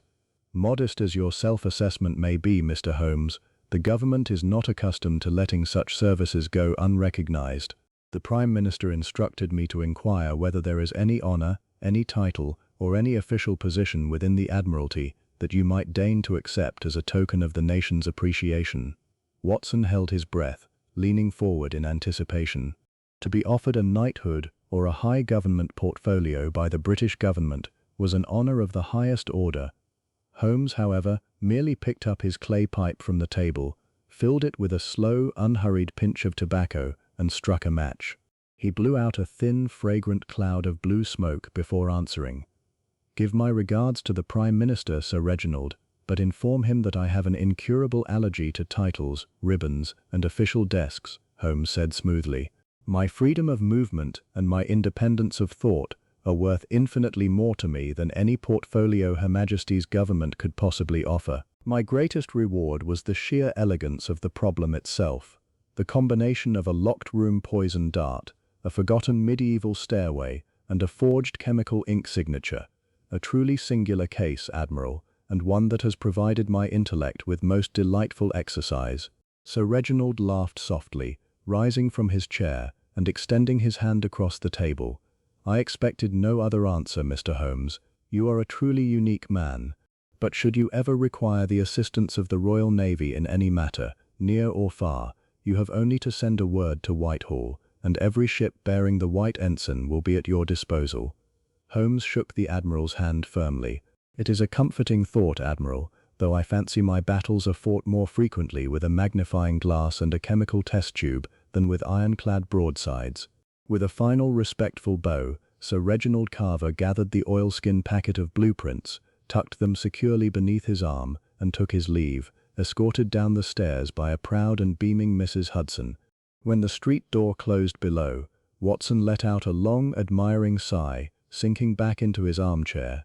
"Well, Holmes, to turn down an official honor from the Admiralty with such nonchalance is a feat that only Sherlock Holmes could accomplish. Most men would spend a lifetime striving for such recognition. Recognition is a heavy and tedious burden, my dear Watson, Holmes remarked, drawing leisurely upon his pipe. A title binds a man to protocol, to public expectations, and to the endless suffocating demands of polite society. I prefer the quiet obscurity of Baker Street, where I may scrape my violin at 3 o'clock in the morning, without provoking a parliamentary debate. Watson chuckled, picking up his cold coffee cup. And what of the minor actors in this grand drama, Holmes? What is to become of young Julian Vance, whose weakness of character nearly brought about his own destruction? Julian Vance has already received the most severe punishment possible, the realization of his own foolishness, Holmes answered, his tone softening slightly. Inspector Lestrade informed me before dawn that, upon my recommendation, all charges of willful murder and treason against the young man have been formally dropped. However, his career as a parliamentary secretary is finished. His uncle, Lord Reginald Vance, has arranged for him to take a quiet administrative position in a colonial office in Western Canada, far away from the gaming tables of St. James's and the temptations of high London society. A bracing climate and honest, hard labor will do the boy a world of good. And Commander Henry Sterling, Watson asked, his expression hardening. There can be no leniency for a traitor who sold his country's defense to foreign masters and murdered a colleague in cold blood. Lenience is neither expected nor possible in such a case, Holmes stated firmly, his grey eyes flashing with cold, uncompromising resolve. Sterling will face a court-martial of senior naval officers, followed swiftly by a civilian trial at the Old Bailey for willful murder. The evidence we secured, the blowpipe, the curare, the amber wax impression, and his midnight attempt to recover the decoy blueprints in the subterranean vaults, is absolute and insurmountable. He will hang, Watson. Men who trade their honor for gold in the dark invariably reap the harvest of the gallows in the light. It is a grim conclusion, Watson murmured, staring into the flickering embers of the coal fire. Yet justice, however terrible, has been satisfied. Justice is the only foundation upon which human society rests, Watson, Holmes said quietly, standing up from his chair and walking over to the window to look down at the bustling street below. Men like Sterling believe that their intellect, their social standing, or their secret machinations place them above the moral law. They imagine that a locked room, a clever alibi, or a pea-soup fog can permanently conceal the dark undercurrents of their passions. But they overlook the fundamental axiom of our universe. Every action leaves an indelible signature upon the material world. Watson watched his friend with a deep, abiding sense of wonder. The great detective stood silhouetted against the bright winter light, a solitary figure whose brilliant mind illuminated the dark, hidden corners of human nature with the unyielding clarity of a surgical instrument. After a long moment of companionable silence, Holmes turned away from the window, his former intensity melting away into that buoyant, energetic good humor that always signaled the conclusion of a successful investigation. He walked over to the corner, lifted his Stradivarius violin from its velvet case, and tucked it beneath his chin. "Come, Watson," Holmes said, a bright, mischievous spark dancing in his grey eyes. "The empire is secure, the traitors are in chains, and the morning papers have given Lestrade his moments of glory. The day is crisp, the air is clear, and I believe a brisk walk through Regent's Park, followed by an excellent lunch at Simpson's in the Strand, would serve as a far more fitting celebration of our victory than any medal the Admiralty could forge." Watson smiled, rising from his chair and reaching for his heavy wool coat and walking stick. "I am entirely at your disposal, Holmes. Lead the way." As they stepped out of 221B Baker Street and into the bright, sunlit bustle of Victorian London, the city moved around them in a steady, unceasing rhythm, merchants calling out their wares, carriages rattling over the cobblestones, and pedestrians hurrying toward their daily labors, entirely unaware of the catastrophic peril from which they had been preserved only hours before. And walking among them, unnoticed and unconcerned with public acclaim, the greatest consulting detective the world had ever known, strode forward with light, elastic steps, ever ready for the next dark mystery waiting to be unraveled in the shadows of the great metropolis. Chapter 8. The winter afternoon had matured into a cold, brilliant dusk, casting long slate-blue shadows across the manicured paths and frost-dusted lawns of Regent's Park. "Doctor," John Watson walked with a crisp, measured pace beside Sherlock Holmes, enjoying the sharp, clear air that had completely banished the lingering foulness of the previous day's Thames fog. The great detective moved with a light, buoyant step, his heavy tweed coat buttoned tight against the bitter breeze, his sharp profile turned toward the pale pink horizon where the domes and spires of central London stood etched against the fading light. "It is a remarkable thing, Holmes," Watson observed, adjusting his wool scarf as they turned down a wide avenue lined with bare plane trees. "Only 24 hours ago, we were standing in the damp, claustrophobic gloom of Committee Room B, surrounded by locked oak doors, poisoned darts, and national ruin. Yet here we are, strolling through the quiet beauty of the park, as though the fate of the Royal Navy had never hung by a single hair." "That, my dear Watson, is the exquisite charm of our profession," Holmes replied, his voice ringing with crisp satisfaction. "The rapid transition from the extreme tension of an intellectual crisis to the complete serenity of an accomplished solution is the true reward of our labors. The mind, when stretched to its utmost limit by a complex problem, requires immediate relaxation through change of scene, action followed by contemplation. That is the natural rhythm of human thought." "And yet," Watson remarked, "the public will read only of Inspector Lestrade's marvelous efficiency in tomorrow's broadsheets. It strikes me as a strange injustice that the man who actually unraveled the mystery receives not a single word of official praise." Holmes let out a soft, melodious laugh, turning his grey eyes upon his friend. "My good Watson, how many times must I remind you that the public's applause is as fleeting as a winter mist? I do not work for the praises of Fleet Street, nor for the solemn thanks of the Cabinet, though Vice Admiral Carver was most generous with his expressions of gratitude this morning. The work itself, the pleasure of observing human nature under extraordinary pressure, and the rigorous application of logical deduction, these are my rewards. To a true lover of art, the creation of the masterpiece is everything. The opinions of the spectators are a mere secondary consideration." "A noble philosophy, Holmes," Watson said with a warm smile, "though I suspect my own pride on your behalf will compel me to ensure that the readers of my modest chronicles receive a far more accurate account of the affair when the time comes to publish it." "Publish it whenever you choose, Watson," Holmes said, waving his hand with easy indulgence, "though I beg of you, as I have begged you in the past, to adhere strictly to the logical aspects of the case. Do not color it with unnecessary romanticism or dramatic flourishes. Present it as a cold, methodical demonstration of how a series of small, seemingly insignificant physical facts, a smear of limestone powder, an amber wax fragment, a needle-thin blowpipe dart, lead inevitably to a single, unalterable conclusion."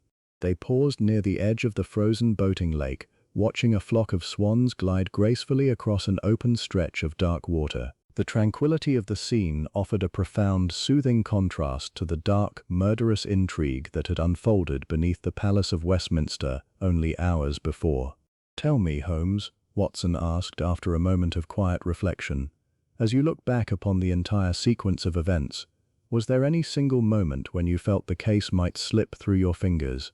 Any instant when the traitor's design seemed so absolute that logic itself was temporarily baffled?"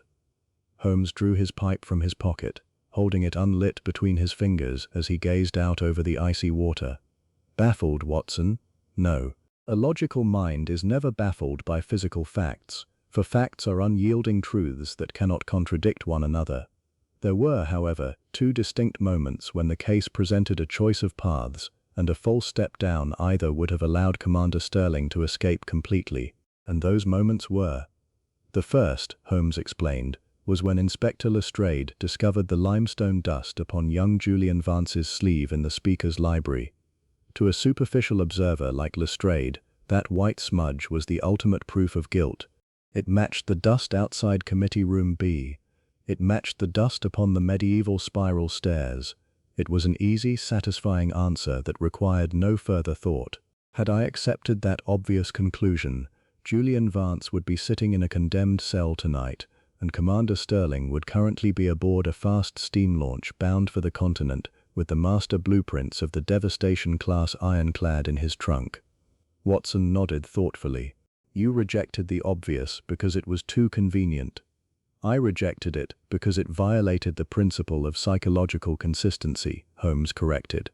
A terrified, weak-willed clerk who panics at a sudden question does not possess the formidable, cold-blooded nerve required to execute a locked-room assassination with an exotic South American blowpipe. When the physical evidence points overwhelmingly toward an improbable suspect, one must re-examine the physical evidence itself. I looked closer at the limestone dust upon Julian's arm and realized it was a localized smear planted there intentionally by contact, rather than the general messy abrasion one would receive while scrambling down a damp stone shaft. A masterstroke of deception on Sterling's part, Watson observed. A clever stroke, certainly, but like all clever lies, it possessed a fatal flaw, Holmes said. Which brings me to the second critical moment, the discovery of the tiny amber wax fragment adhering to the brass latch of the secret oak panel. That was the true pivot of the case, Watson said, recalling the tiny glass vial Holmes had displayed in the library. Precisely, Holmes agreed, his eyes flashing with intellectual fervor. The murderer believed he had constructed a perfect invisible egress. He knew how to operate the medieval panel from within the room, but he forgot that in order to return later under cover of darkness to retrieve his hidden prize from the crypt, he needed to ensure he could manipulate the internal spring mechanism from the outside. To accomplish that, he brought a small block of softened modeling wax to secure a quick impression of the keyway while standing inside the locked room. And in his haste he left his signature behind, Watson added. He left a physical trace that no amount of political influence or social standing could explain away, Holmes stated firmly. When I examined that minute amber fragment under my pocket lens, I recognized at once the high-grade, resinous composition used exclusively on the official desks of the Parliamentary Maritime Committee. Once I matched that material to the private desk assigned to Commander Sterling, the entire web of deception collapsed. The duplicate key provided by Julian, the blowpipe, the hidden blueprints, and the planted dust all fell into their proper, logical places like the pieces of a complex geometric puzzle. It was a brilliant triumph of method over malice, Watson declared, feeling a surge of pride in his friend's extraordinary talent. It was simply the rigorous application of common sense, Watson, Holmes replied modestly, placing his pipe back into his pocket. The human brain is like a small, empty attic, and a wise man chooses carefully what he puts into it. The average investigator fills his mind with all the lumber of every sort that comes to hand, so that the useful knowledge is crowded out or jumbled up with a lot of other things. I prefer to keep my attic stocked exclusively with those tools and facts that enable me to see through the darkness of human deception. The dusk was deepening rapidly now, and a cold, biting wind began to whistle through the barren branches of the trees, bringing with it the crisp, clean scent of approaching frost. "Come, Watson," Holmes said, turning his collar up against the chill. "The air grows sharp, and I believe we have spent sufficient time contemplating the ghosts of Westminster. Our walk has accomplished its purpose. My mind is rested, my appetite is restored, and I am ready for the comfortable warmth of Simpson's in the Strand." "Ah, Simpson's," Watson exclaimed warmly, his face lighting up at the prospect. A joint of prime roasted beef, a hot pudding, and a bottle of their finest claret. There could be no better conclusion to a winter afternoon. They stepped out of the park gates and hailed a passing hansom cab, climbing into the dark, welcoming interior as the driver whipped his horse into a brisk trot down the Marylebone Road. The street lamps were coming alive all across London, lighting the bustling thoroughfares with long ribbons of yellow gold. The city was alive with the evening rush, omnibuses rumbling over the cobblestones, delivery carts hurrying toward their depots, and thousands of ordinary citizens hastening home to their hearths, entirely untroubled by the dark shadow of treason that had so briefly threatened their peace. As the cab rattled down the Strand, Holmes sat quietly in his corner, his gaze fixing upon the passing crowd with an expression of deep, serene benevolence. "It is a grand, beautiful city, Watson," Holmes murmured softly, his voice echoing above the clatter of the carriage wheels. "Full of life, full of energy, and full of endless, fascinating problems waiting to be solved. So long as men are driven by ambition, greed, and passion, there will always be work for a consulting detective in the shadows of Baker Street." "And so long as you are there to answer the call, Holmes," Watson replied earnestly, "the innocent will find a defender, the truth will find a voice, and the darkest designs of evil men will be brought into the light of justice." Holmes turned to his friend, a warm, genuine smile lighting his keen face in the yellow glow of a passing street lamp. "Thank you, my old friend. Your trust is a far greater comfort to me than any title the Prime Minister could offer. But look, here we are at Simpson's. Let us put all thoughts of crime, treason, and locked rooms aside, and devote the remainder of the evening to the simple, undisputed pleasures of good fellowship, excellent roast beef, and the quiet contentment of a case well solved." With light, synchronized steps, the two friends climbed down from the carriage and stepped into the warm, inviting entrance of the famous restaurant, leaving the cold winter night behind them, secure in the knowledge that justice had prevailed and that the peace of the realm was once more restored. Chapter 9. The morning following their triumphant dinner at Simpson's in the Strand dawned unusually bright and still over London. The bitter frost had transformed into a clear, crisp cold that made the air in Baker Street taste almost sweet. Dr. John Watson sat at his accustomed place near the window of 221B, finishing his third cup of tea and lazily scanning the morning newspapers, which continued to trumpet Inspector Lestrade's heroic capture of the parliamentary traitor, Commander Henry Sterling. Across the hearth, Sherlock Holmes sat in his armchair, clad in his mouse-colored dressing gown, methodically polishing the wooden body of his Stradivarius violin with a soft chamois leather, his sharp profile bathed in the winter sunlight. The peaceful silence of the sitting room was broken at 10:30 by a rapid, unceremonious tread upon the stairs, followed by a frantic double knock upon the door. Before Mrs. Hudson could announce the visitor, the door flew open, revealing Inspector Lestrade himself. The inspector was a picture of extreme agitation. His bowler hat was pushed back upon his forehead, his dark eyes were wide with anxiety, and he carried a thick, red-bound dossier under his arm. "Mr. Holmes, Dr. Watson," Lestrade gasped, stepping into the room and shutting the door firmly behind him. "Thank God you are both still in town. The most extraordinary, the most terrifying complication has arisen regarding the Sterling affair." Holmes did not pause in his polishing, though his grey eyes flicked upward toward the inspector with a cool, penetrating light. "Calm yourself, Lestrade. Pray sit down and take a breath. I gather from your breathless entrance that Commander Sterling has either refused to speak to the Crown prosecutors or that your prisoners in the Old Bailey have managed to throw a wrench into your seamless official narrative." Lestrade dropped heavily into the armchair opposite Holmes, placing the red dossier upon his knees with a slap of desperation.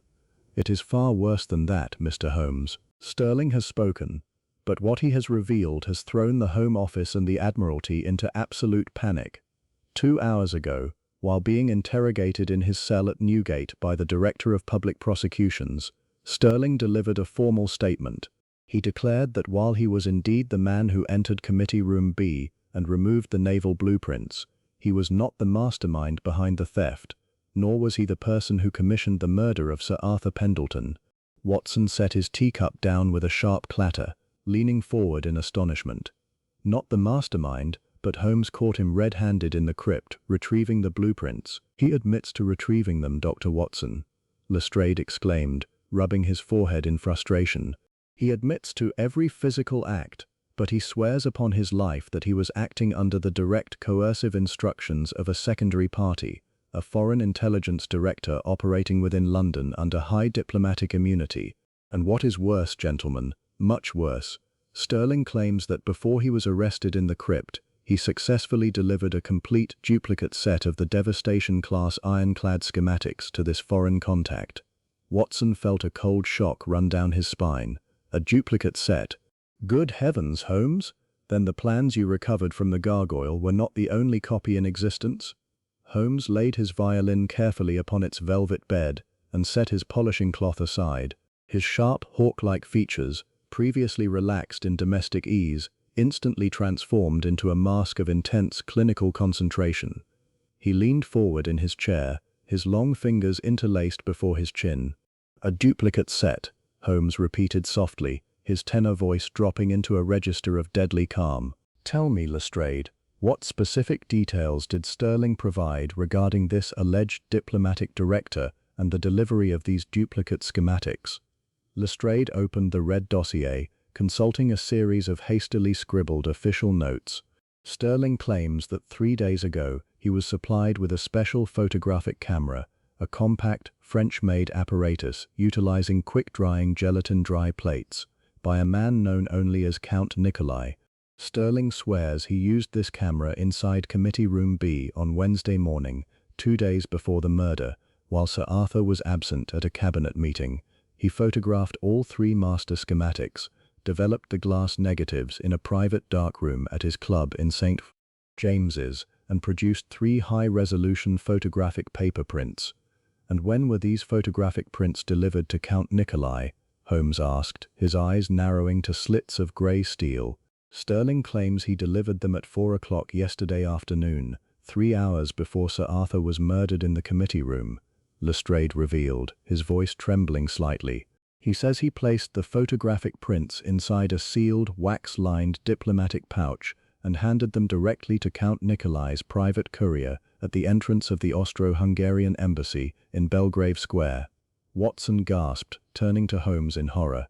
If this is true, Holmes, then our victory in the subterranean crypt was a mere shadow play. The original blueprints were recovered, but the photographic duplicates are already on their way across the channel. Holmes stood up swiftly from his chair, walking over to the window to gaze out into the bright winter air of Baker Street. He stood in absolute silence for several long minutes, his hands clasped behind his back, his sharp profile silhouetted against the glass. Watson knew better than to interrupt that profound, intense fortress of thought. When Holmes finally turned back to the room, a cold, satirical smile touched the corners of his lips. "Lestrade," Holmes said, his voice ringing with absolute, unshakable authority, "you may inform the Director of Public Prosecutions and the Home Secretary that they may sleep soundly in their beds tonight. Commander Henry Sterling is a desperate, cunning liar who is attempting to play his final pathetic card to escape the gallows." Lestrade blinked in bewilderment, looking from Holmes to his notes. "A lie? You think he invented this Count Nikolai and the photographic prints?" "I do not merely think it, Lestrade. I know it with absolute mathematical certainty," Holmes declared, stepping toward his desk and picking up his pocket magnifying glass. "Consider the physical and chemical impossibilities of Sterling's story. Sterling claims he used a French gelatin dry plate camera to photograph the master blueprints inside Committee Room B on Wednesday morning. Watson, what was the state of the weather in London on Wednesday morning?" Watson recalled the week's atmospheric conditions instantly. "It was a dark, overcast day, Holmes. A heavy, sulphurous yellow fog hung over Westminster until late afternoon." "Precisely," Holmes cried, snapping his fingers. "The interior of Committee Room B is lined with dark oak paneling and fitted with narrow, deep-set Gothic lancet windows facing north toward the interior quadrangle. On a dark, foggy November morning, the ambient light inside that room would not register upon a gelatin dry plate in less than 40 to 50 minutes of continuous exposure per sheet. Is it credible that Commander Sterling could set up a heavy tripod, align 3 massive indigo blueprints on a desk, and execute 3 40-minute photographic exposures in a private committee room without being interrupted by clerks, messengers, or Sir Arthur himself?" Lestrade's jaw dropped slightly as the logical impossibility hit him. "Good heavens, 40 minutes per sheet." "At a minimum," Holmes confirmed smoothly. "Furthermore, let us examine the chemical evidence of the master blueprints themselves, the very blueprints I extracted from his possession in the crypt." Holmes reached into his desk drawer, pulled out his detailed notes from the initial inspection of the recovered plans, and laid them before Lestrade. "When I examined the master blueprints in this room yesterday morning before handing them to Vice Admiral Carver, I subjected the surface of the indigo paper to a microscopic analysis. What did I find? I found that the original Admiralty starch sizing upon the surface of the paper was entirely smooth, pristine, and uncreased." Watson looked perplexed. "What does the starch sizing prove, Holmes?" "It proves everything, Watson," Holmes answered, his grey eyes flashing with logical triumph. "To photograph a large, rolled architectural blueprint with a compact plate camera, one must pin the sheet perfectly flat against a vertical board, or weight the four corners with heavy lead blocks to prevent curling. Had Sterling pinned or weighted those master blueprints on Wednesday, the pressure would have left distinct microscopic crushing marks upon the thick starch sizing at the corners and edges of the paper. Yet under my lens, the paper showed no such marks whatsoever. The blueprints had been unrolled only once, by Sir Arthur Pendleton himself, when he pulled them from his dispatch box minutes before his death. Lestrade let out a long, shuddering sigh of relief, sinking back against the cushions of his chair. A complete manufactured falsehood. The man constructed this story about Count Nikolai and the embassy courier purely to force the government to commute his death sentence to life imprisonment out of fear of a diplomatic scandal. It was a calculated gamble by a condemned traitor, Holmes agreed, picking up his clay pipe and filling it with shag tobacco. Sterling knew that the cabinet is terrified of international complications regarding the pending Naval Defense Act. He reasoned that if he threatened the Admiralty with the spectre of a foreign power possessing photographic duplicates, the authorities would stay his execution to interrogate him further, buying him precious time to orchestrate a legal defense or attempt an escape from Newgate. It was a remarkably clever lie, Watson observed, shaking his head at the dark depths of the traitor's cunning. It was a lie constructed with considerable intelligence, Watson, but like all fabrications, it crumbled the moment it was tested against physical law and environmental fact, Holmes said, striking a match and lighting his pipe. A liar can invent names, dates, and non-existent European counts, but he cannot alter the actinic power of daylight on a foggy Wednesday morning, nor can he erase the physical properties of starch-sized Admiralty paper. Lestrade stood up, gathering his red dossier from his lap, his face transformed with immense gratitude and restored confidence. "Mr. Holmes, I am once again profoundly in your debt. Had you not exposed this falsehood with such razor-sharp logic, the Home Secretary would have suspended the court-martial proceedings today, and a cloud of suspicion and panic would have hung over the Admiralty for months." "You may return to Newgate, Inspector," Holmes advised calmly, blowing a ring of grey smoke toward the ceiling.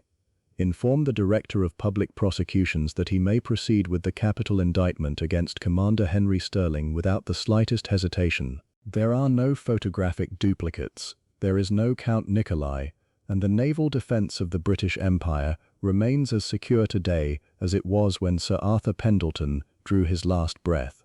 I shall go directly to the Old Bailey, Mr. Holmes," Lestrade declared, tipping his hat respectfully to both men. "And I promise you that this time, Sterling's pathetic lies will find no audience among Her Majesty's judges." With a brisk, energetic stride, the inspector departed the room, his heavy steps fading down the wooden stairs until the street door closed behind him, with a sharp, definitive click. Watson turned to Holmes, watching his friend with a mixture of amusement and profound admiration. "Well, Holmes, even from his condemned cell in Newgate, Commander Sterling attempted to fire one final, invisible poison dart at the nation. And like his first dart, Watson," Holmes remarked softly, picking up his Stradivarius violin once more and tucking it beneath his chin, "it was turned aside by the simple, unyielding shield of truth." Holmes raised his bow, drawing a long, luminous note from the instrument that filled the sunlit sitting room with rich, soaring harmony.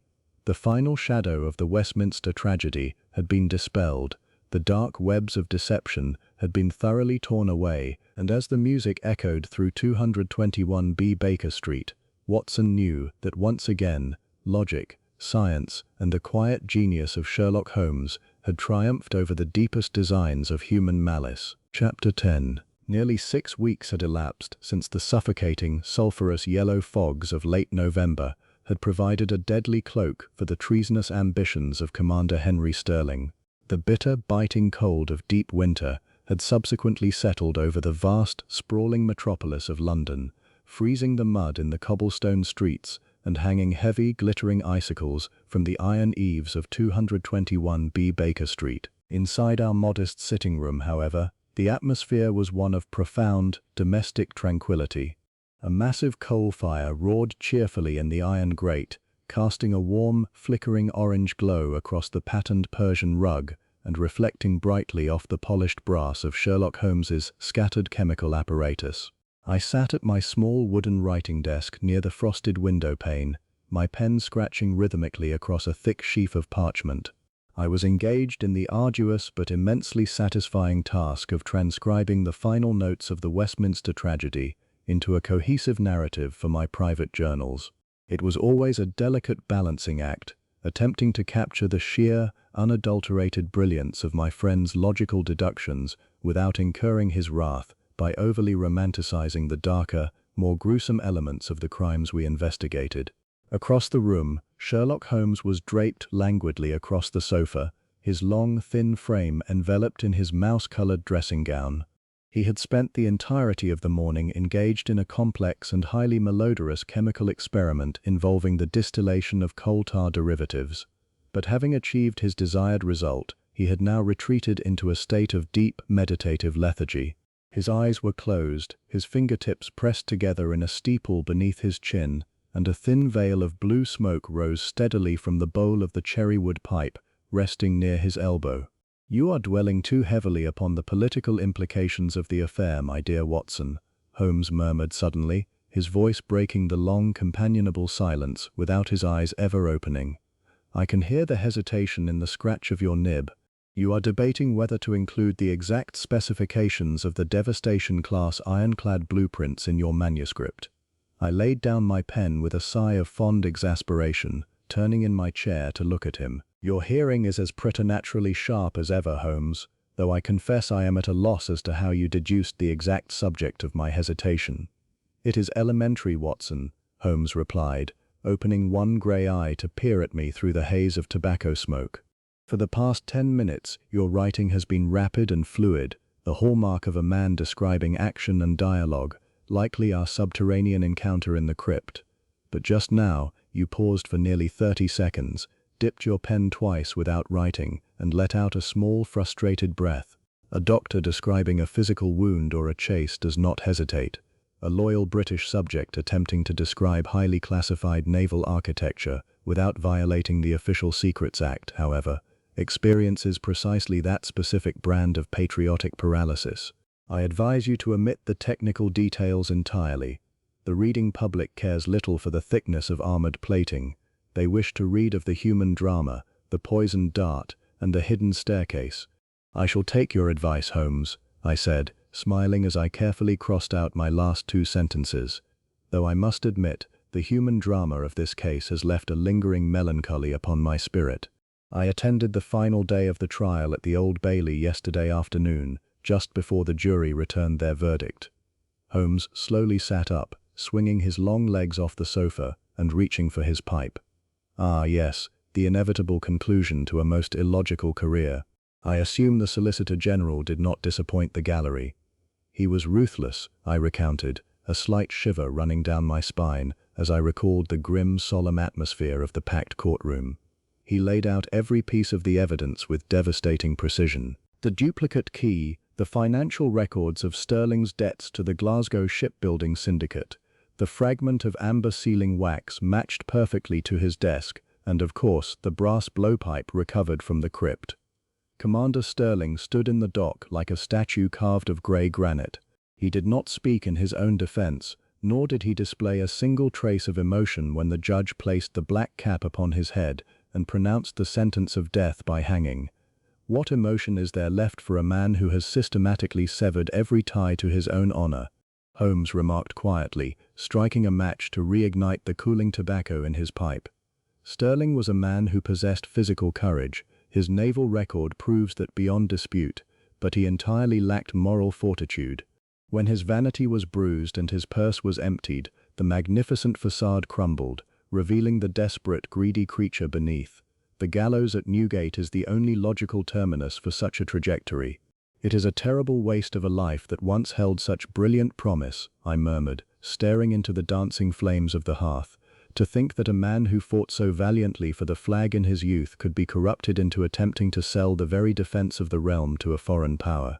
It makes one wonder how thin the veneer of our civilization truly is." "The veneer is microscopic, Watson," Holmes said, his voice dropping into a tone of intense philosophical reflection. "We build grand palaces of stone along the Thames, we pass complex laws, we dress our ministers in fine silk, and we flatter ourselves that we have evolved beyond the primal instincts of the jungle. But the human brain remains an ancient, shadowy attic.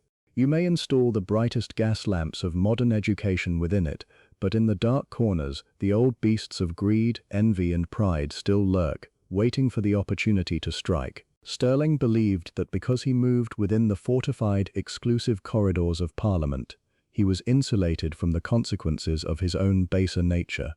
He confused the security of the building with the security of his own soul.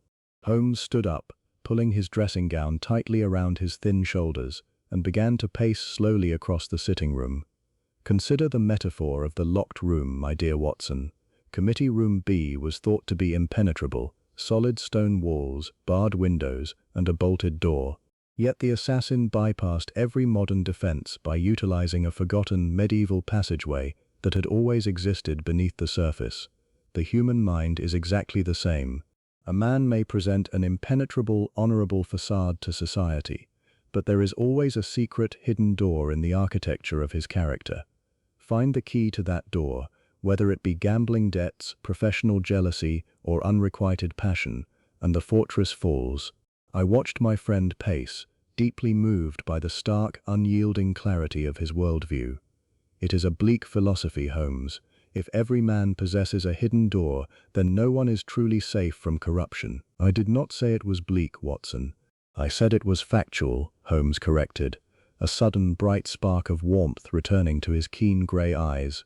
And there is a profound comfort in facts, because if every crime leaves a physical trace, if every secret door requires a mechanical latch, and every lie contradicts the environment in which it is spoken, then evil can never truly remain invisible. The truth is patient, Watson. It waits in the dust on the floor, in the chemical composition of a drop of ink, and in the broken fragment of a wax seal. So long as there are minds willing to observe rather than merely look, the truth will always inevitably triumph. As if to punctuate this optimistic declaration, I reached into the pocket of my morning coat and withdrew a thick, cream-colored envelope bearing a foreign postmark. Speaking of the triumph of truth, Holmes, I received a letter in the Morning Post that I believe will bring you a measure of satisfaction, I said, breaking the seal and unfolding the heavy paper. It is from Julian Vance. Holmes paused in his pacing, his eyebrows lifting in mild curiosity. Ah, the young unfortunate pawn. I understand from Lord Vance that the boy arrived safely in British Columbia last month. Does he find the frigid wilderness of the Canadian frontier to his liking? He seems entirely transformed, I read, scanning the neat, careful handwriting. He writes to express his most profound, enduring gratitude to you, Holmes. He states that the hard, physical labor in the Colonial Administrative Office has cleared his mind of the toxic fogs of London society. He has forsworn the gaming tables entirely, and he speaks of the vast, clean pine forests with genuine poetry. He says, and I quote, "Mr. Holmes did not merely save me from the gallows, he shattered the gilded cage of my own foolishness, forcing me to build a life of genuine worth from the wreckage. I owe him not only my life, but my character." I looked up, expecting a remark of cynical dismissal, but Holmes was staring quietly out the window, an expression of profound, gentle serenity resting upon his sharp features. "A very satisfactory outcome," Holmes murmured softly, almost to himself. "It is a rare and beautiful thing, Watson, to see a broken vessel remade stronger at the forge. The law demands retribution for men like Sterling, but it is the occasional redemption of men like Julian Vance that provides this grim profession with its finest, most lasting rewards." He turned away from the window, his brief moment of sentimentality instantly evaporating as his restless, dynamic energy returned in full force. He walked briskly over to the corner of the room, lifted his beloved Stradivarius violin from its velvet-lined case, and tucked it expertly beneath his chin. "But enough of philosophy and politics, my dear Watson," Holmes cried, raising his bow. "The Devastation-class ironclads are safe in the shipyards, the Prime Minister is secure in his majority, and the ghost of Sir Arthur Pendleton may rest easy in his tomb. The great drama is concluded, the curtain has fallen, and we are left once more with the quiet, mundane reality of a London winter." He drew the bow across the strings, filling the sitting room with the bright, complex and joyful notes of a lively Scottish reel. The music danced and swirled around the room, a perfect reflection of my friend's brilliant, unpredictable, and endlessly fascinating spirit. I sat back in my chair, allowing the music to wash over me, feeling a deep, abiding sense of gratitude for the strange, perilous, and wonderful life I shared with the greatest mind in Europe. Our domestic peace, however, was destined to be fleeting. Scarcely had Holmes finished the final, soaring movement of the reel when the sharp, urgent clatter of hurried footsteps echoed on the pavement below, followed immediately by a violent, sustained ringing of the street bell that seemed to vibrate through the very floorboards of our rooms. Holmes lowered his violin instantly, the bow hovering in mid-air, his grey eyes flashing with that sudden, hungry brilliance of a hunting hound catching a fresh scent on the wind. A moment later, our young page boy, Billy, burst into the sitting room, his face flushed and his chest heaving with exertion. He carried a small yellow telegraph envelope upon a silver tray. "A wire, Mr. Holmes," the boy gasped, holding out the tray. "The messenger boy from the Strand office ran all the way. He said it was marked highest priority, life or death." Holmes snatched the envelope from the tray, his long fingers tearing through the paper with lightning speed. He swept his eyes over the brief printed lines, and a dark, triumphant smile broke across his face. The lethargic philosopher of the morning was gone in a fraction of a second, entirely replaced by the fierce, electrified man of action. "Holmes?" I asked, leaping up from my desk and reaching instinctively for my heavy wool coat. "What is it? A summons from the yard?" "Better, Watson." "Infinitely better," Holmes shouted, tossing the crumpled telegram onto the table and springing toward his coat rack with explosive vitality. "It is a desperate plea from the Duke of Holderness. A priceless artifact has vanished from his locked private museum in Yorkshire. The local constabulary is entirely baffled, and a man lies brutally murdered in the snow, with no footprints leading to or from the body." I grabbed my service revolver from the mantelpiece, my blood pumping with the familiar, thrilling adrenaline of the chase. An impossible crime in the snow. When does the next train leave for the north? "We have exactly 45 minutes to reach King's Cross Station if we wish to catch the Northern Express," Holmes cried, pulling his heavy Inverness cape over his shoulders and snatching up his deerstalker cap. "The political intrigues of Westminster were a mere appetizer, my dear doctor, but this promises to be a feast of the highest intellectual order." He threw open the door to the sitting room, turning back to me with eyes that burned like twin grey stars in the dimly lit hallway. "Leave your manuscript for another day, Watson. The ink will dry, but the blood in Yorkshire is still fresh. The game is afoot." With a joyous, ringing laugh that echoed down the wooden stairwell, Sherlock Holmes plunged into the shadows of the corridor, rushing out to meet the dark, endless mysteries of the world. And I, as ever, buttoned my coat against the winter cold, gripped my walking stick tightly in my hand, and followed my brilliant friend out into the unknown.